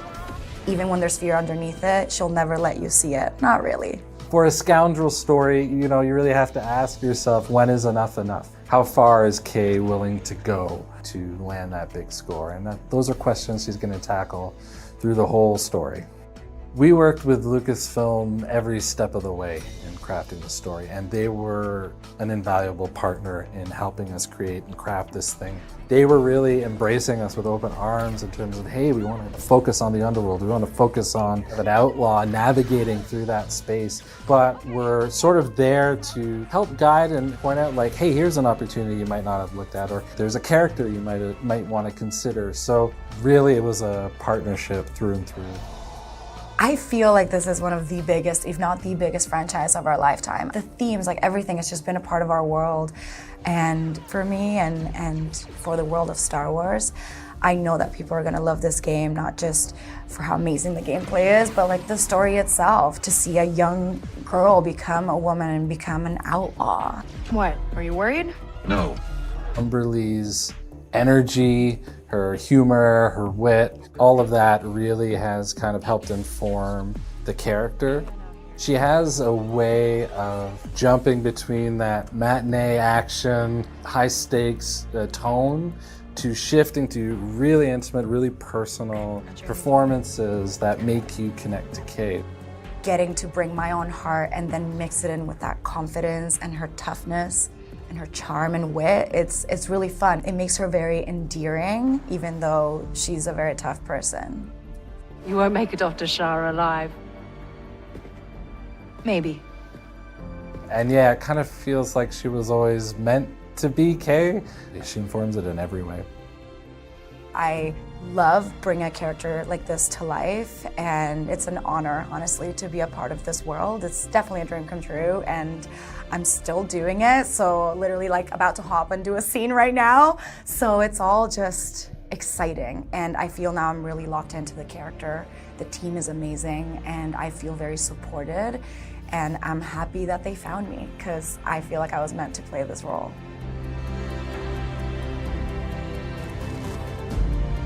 Make sure to catch me alongside with some developers and cast members at Comic-Con International this July in San Diego.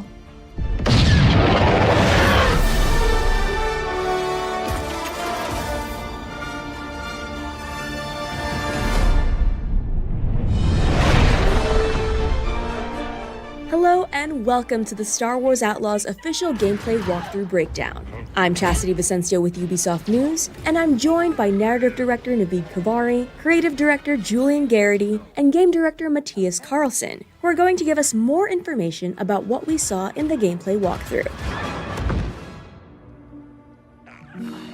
Here we go. And this is our first ever introduction to Nyx.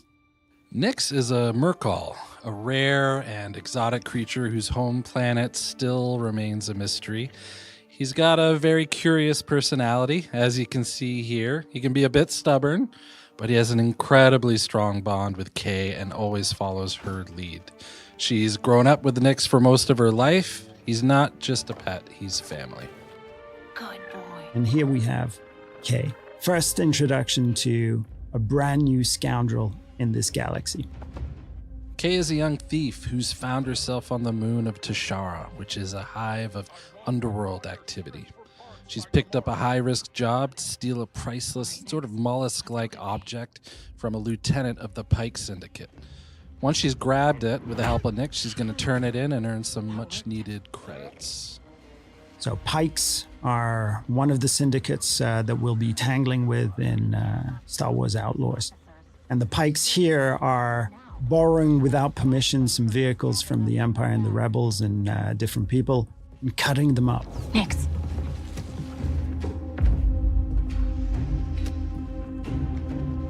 Hit that button. Nyx is more than just a lovable and fierce companion.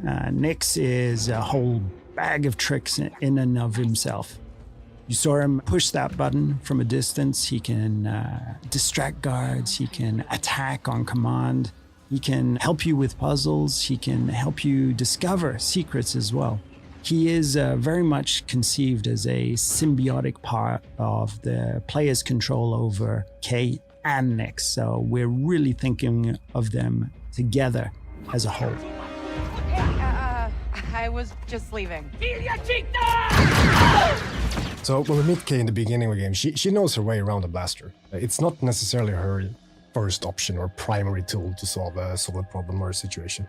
However, as we progress through the game and its ever more dangerous situation, both Kay and the blaster itself will evolve and improve. And you will soon find it to be a central and very versatile tool for more than just directly taking out enemies. Okay, we'll figure this out. And Kay's blaster is very meaningful to her. This blaster has a lot of modules that you can discover, upgrade, and apply to the blaster that allow you to deal with situations in radically different ways.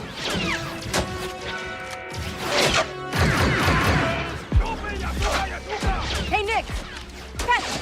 So here I think we have a very good example of the type of role Nyx can play, even in something like a full-on firefight, where that enemy that we took down dropped the gun that he was just about to shoot you with. Nyx can, slink down and retrieve that weapon for you. Let's try this out.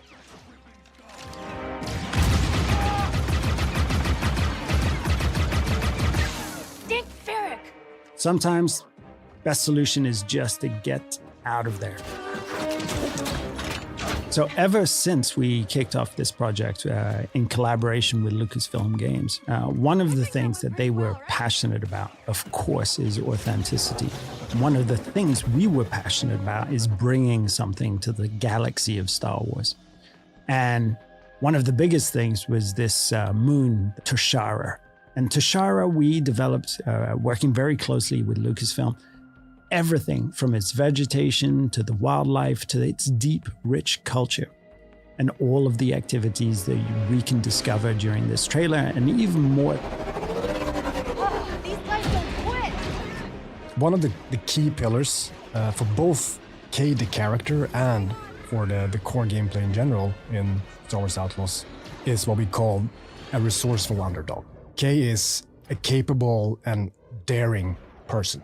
And we reflect that in gameplay with you having access to a wide range of actions and abilities, ever growing, of course, as you play through the game, ranging from stealth to full-on firefights, as we saw here, shooting from, driving your speeder full speed ahead under fire from enemies. We said if we can make the player think like, oh, I can't believe I made it, when they just play through something, it's a success.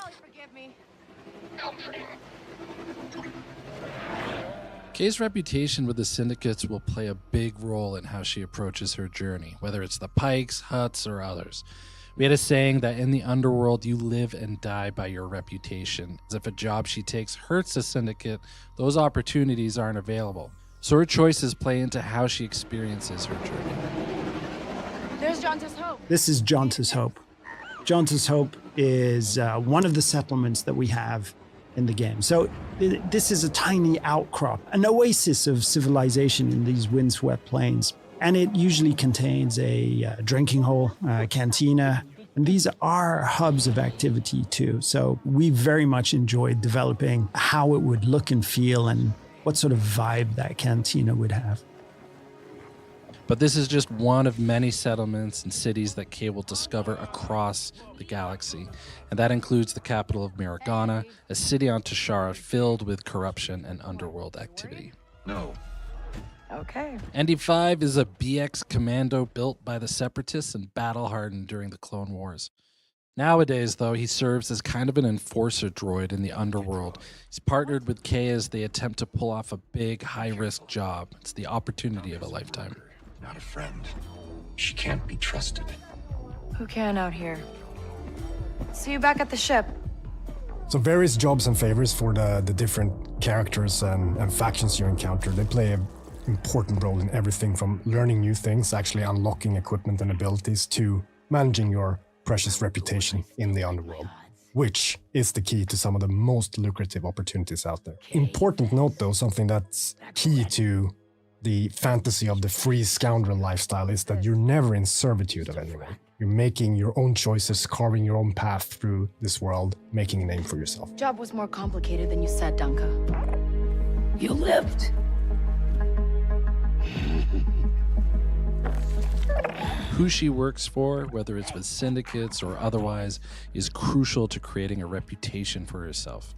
And then how she approaches those syndicates through those choices is going to be key to gaining bigger and better rewards, whether it's for credits or priceless artifacts. Wait. So nothing in the underworld is black and white, and we wanted to reflect that in the choices she makes when taking on jobs.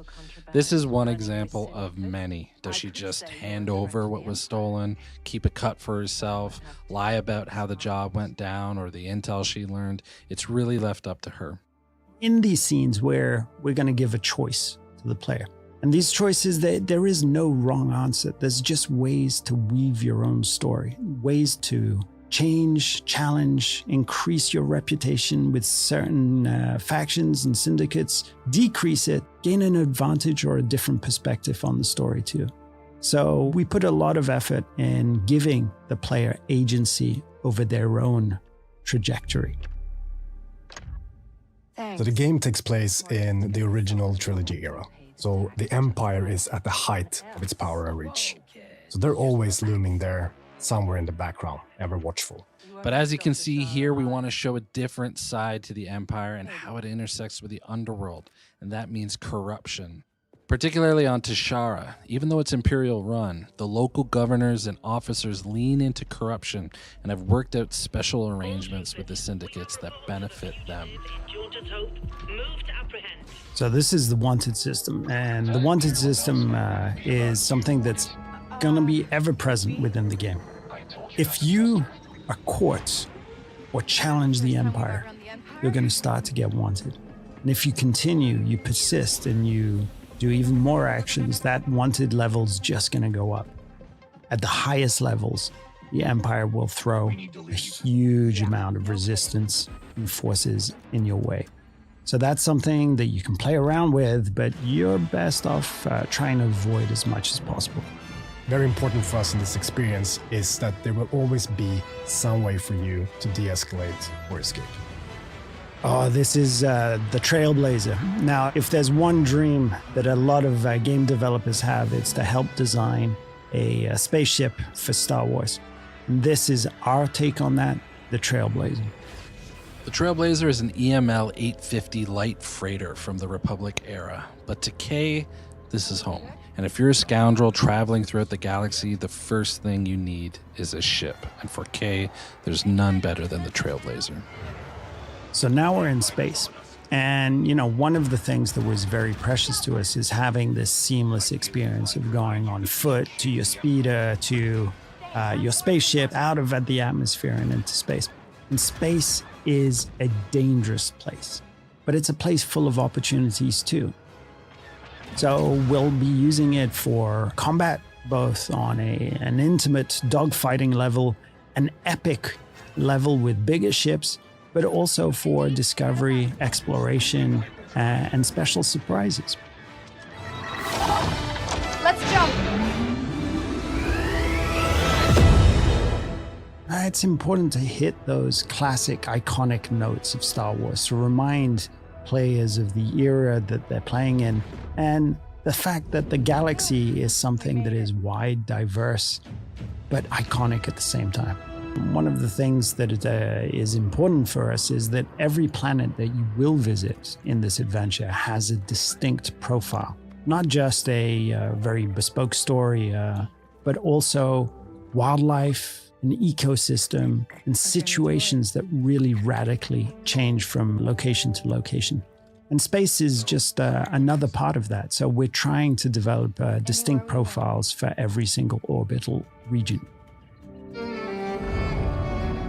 We knew from the start when we sat down thinking about this game that we wanted to offer that full seamless experience. You know, sitting in a cantina, in a city on a planet's surface, jumping on your own speeder, driving to your own ship, and as we just saw, seamlessly flying into space is something that we are incredibly pleased and happy and excited that we're able to actually offer.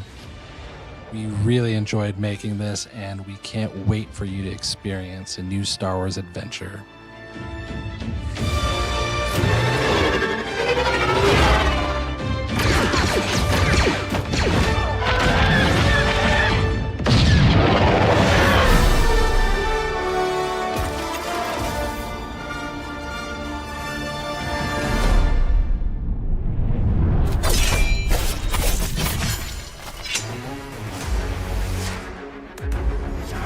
We really want to bring an action platformer and to respect from the beginning the DNA of this brand.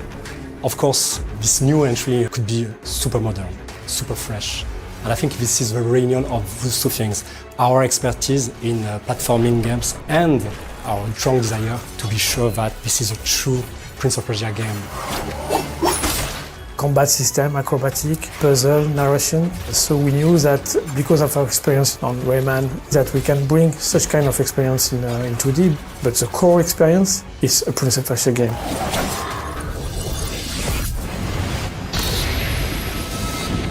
Sargon is a brand new character in Prince of Persia: The Lost Crown. He's the youngest of the Immortals. The Immortals are an elite warrior team. They fought and won many battles together. Let's go then. We don't embody the prince. The prince is the one we have to rescue. That's one of the different surprises that you will encounter in The Lost Crown. The Mount Kaf, which is the place where the adventure takes place, there's a curse. Time seems to be mixed up, doesn't follow anymore its natural flow.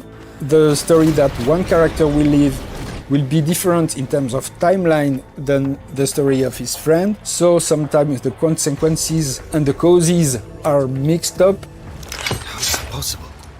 They left not long before us. The starting point was to immerse ourselves in the Persian culture and legacy, which is so rich. When you learn, you have a strong emotion, you are amazed. You want to translate that feeling to the players. A feeling of exploring something new. And we get our inspiration from real places, like palace or temple, and even some natural landscape, like the Iranian forest, which is a real forest. It was really fresh to have a forest in the franchise of Prince of Persia. I think it will surprise the players. And we have also living elements, like platforms that ask you to shoot to activate it. We think that for Prince of Persia it's very important to have demanding platforming. We have level designers are very expert of platforming because they worked on Rayman and things like that. And we also try to have gameplay elements that are unique. So like the bells, you have to shoot to reveal platform. When you create this kind of gameplay element, we have a lot of ideas, so you understand that you could do a navigation puzzle, you could do very tricky platforming, and even you could use it in combat. If you have enemies on it, you just have to shoot the bell and let the enemy fall in the spikes, things like that. I think the strength of our game is that we have characters that is really easy to handle, so we can easily mix.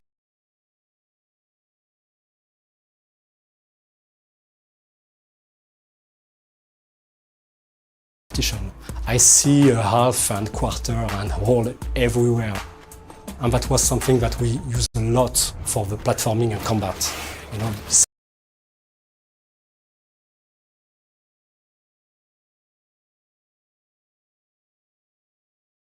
to a Sargon personality.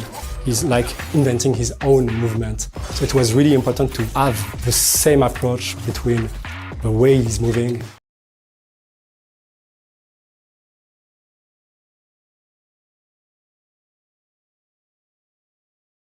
with a nice and smooth animation. So of course for the last crown we are aiming the highest animation quality as possible. And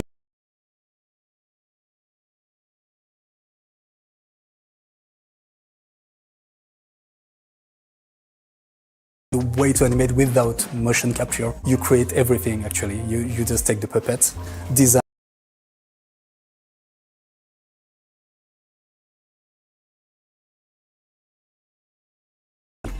If you ask for two actors to grab one by the head and launch it, it's not just possible. So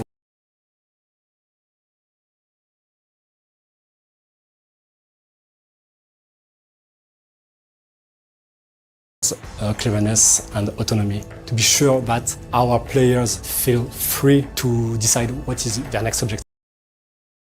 It's really important for us to make sure that this game is modern and respect players' cleverness and autonomy. To be sure that our players feel free to decide what is their next objective, because this is a genre where you are in isolation.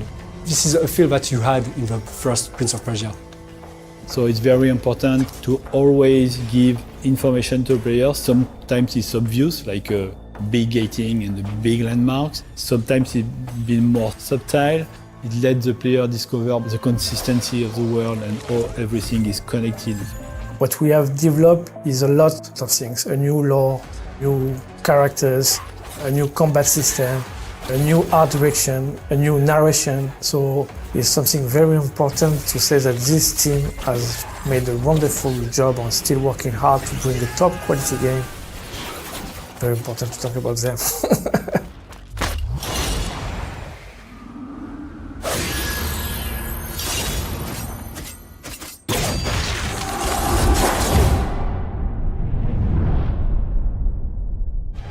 Hello, I'm Jean-Luc Salah. I'm the art director of Assassin's Creed Mirage.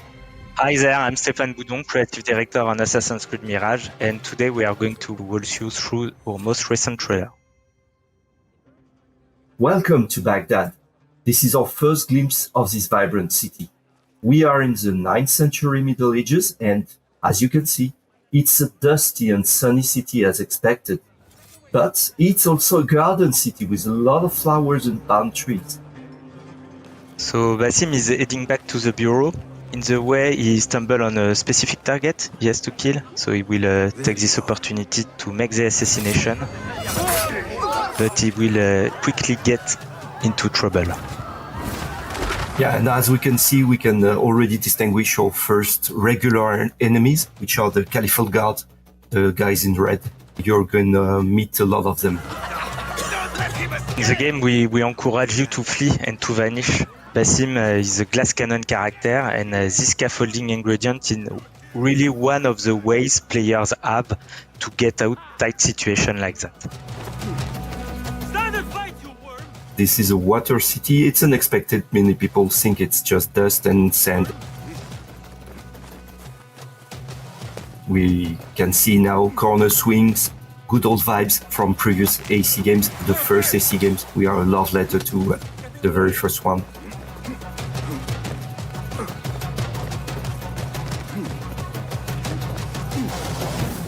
And here is a carpet. If you don't blink, you can see there is an Assassin's Crest just here. Carpets are part of the world of Mirage. This specific carpet with the Assassin's Crest on it means you are very, very close to a secret entrance to an Assassin's Bureau. Alhamdulillah. Alhamdulillah. So in this scene, Basim is coming back from his first assignment for killing one of the main targets of the game. Alhamdulillah, a first of many achievements to come, Basim. Here we meet Abu Jafar. This is one of the historical characters we're going to meet in Assassin's Creed Mirage. He's a genius. He's very important. He's going to provide you good tools. There's still much work to do. While our focus was on Al Ghul, Fulaf quietly scouted the city for where we could erect more bureaus. I have found dwellings in 3 districts that are most unassuming. Abid and Rebecca have arrived from Alamut and set off to Al Abyssiya and Karh. I will make my way to Sharqiya shortly. And I will join Rebecca in Karh, where corruption is as common as the arid air. See Abu Jafar about some things he's been working on, then come find us. Have a look, Basim. I may have something that is of interest to you. Tools are very important for an assassin. They will help you to deal with complex situations you will encounter inside the game. You will have the possibility to unlock a new tool each time you climb a rank by fulfilling your assignments. And each of your tools can be upgraded as well through a skill tree where you will be able to choose the behavior of your tools to match your playstyle. For instance, you can decide to make the projectile of your blow dart damage your enemies, put them to sleep, or turn them berserk. The contract board is where are gathered all the side faction assignments. Each of them has a specific contractor request also, you might recall from a past game, and you can try to fulfill them to gain more rewards. You can find materials for your tools and your gear, but you can find also a specific token that will help you to open new opportunities inside the mission of Basim. The lighting in Baghdad was the first thing we set up with the artistic team. We wanted to have it right, not to use too much filters and have a kind of natural beauty of the lighting, which is really giving some gorgeous point of views on the city itself at every time of day. So here you can have a glimpse of that. What do you see, Enkidu? From a personal perspective, I grew up in this place of the world, and it was really the first thing I want us to be good at was the lighting, to give me the feeling to be back here, and I think we achieved that. So Eagle Vision is very iconic in Assassin's Creed, but for us it was also a necessary tool to bring back the stealth, moment-to-moment gameplay. So you will more rely on your Eagle Vision when it's come to do infiltration, look out for guards, or check their vision cones. And those vision cones are new to Assassin's Creed Mirage. Social stealth is back, you can use it organically, or you can bribe also merchants group to create a patrol blending opportunity to infiltrate specific areas. When we crafted Mirage, we wanted to be able to change tools quickly to face any situation. That's why we created this wheel, very reactive, very immersive, and that will slow down time to let you react.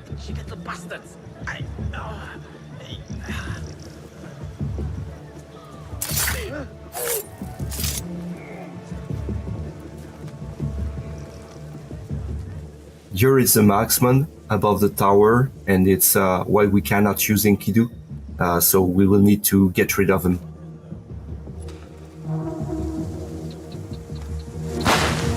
Basim used a noisemaker to distract the first guard, but the noisemaker is very noisy and can attract multiple NPC in a given radius. So Basim here quickly reacts with one of his skills letting him the opportunity to use a knife to do a double assassination and avoid very efficiently to spread the alert. And now it's time to take down the pesky marksman and to enjoy again the use of our eagle and Kidu, and to enjoy also the view. We are actually above the Prince Palace, close to the Tigris River, and we are not just here to enjoy the scenery, but we have a target to find.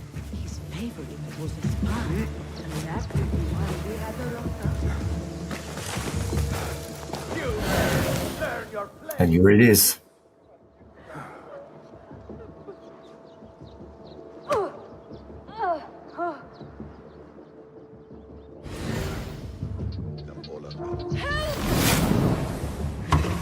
Assassin Focus is a new ability for Basim that allows him to quickly chain assassination.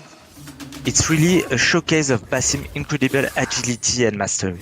But of course, it's not something you can use at will. Basim will need to perform stealth skills to fill up his Assassin Focus gauge to use this ability. Here we can see Basim planning his assassination, but just before striking, he will land a trap.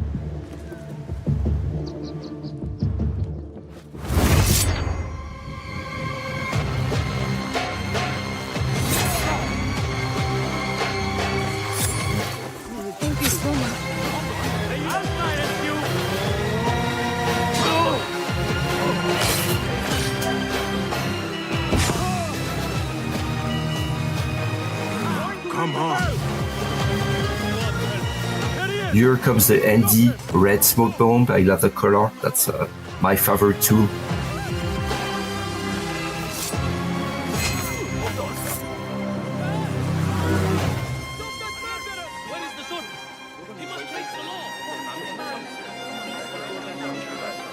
And that's the end of our walkthrough. We hope you learned something new, and we cannot wait for you to play Assassin's Creed Mirage when it comes out in October 12th.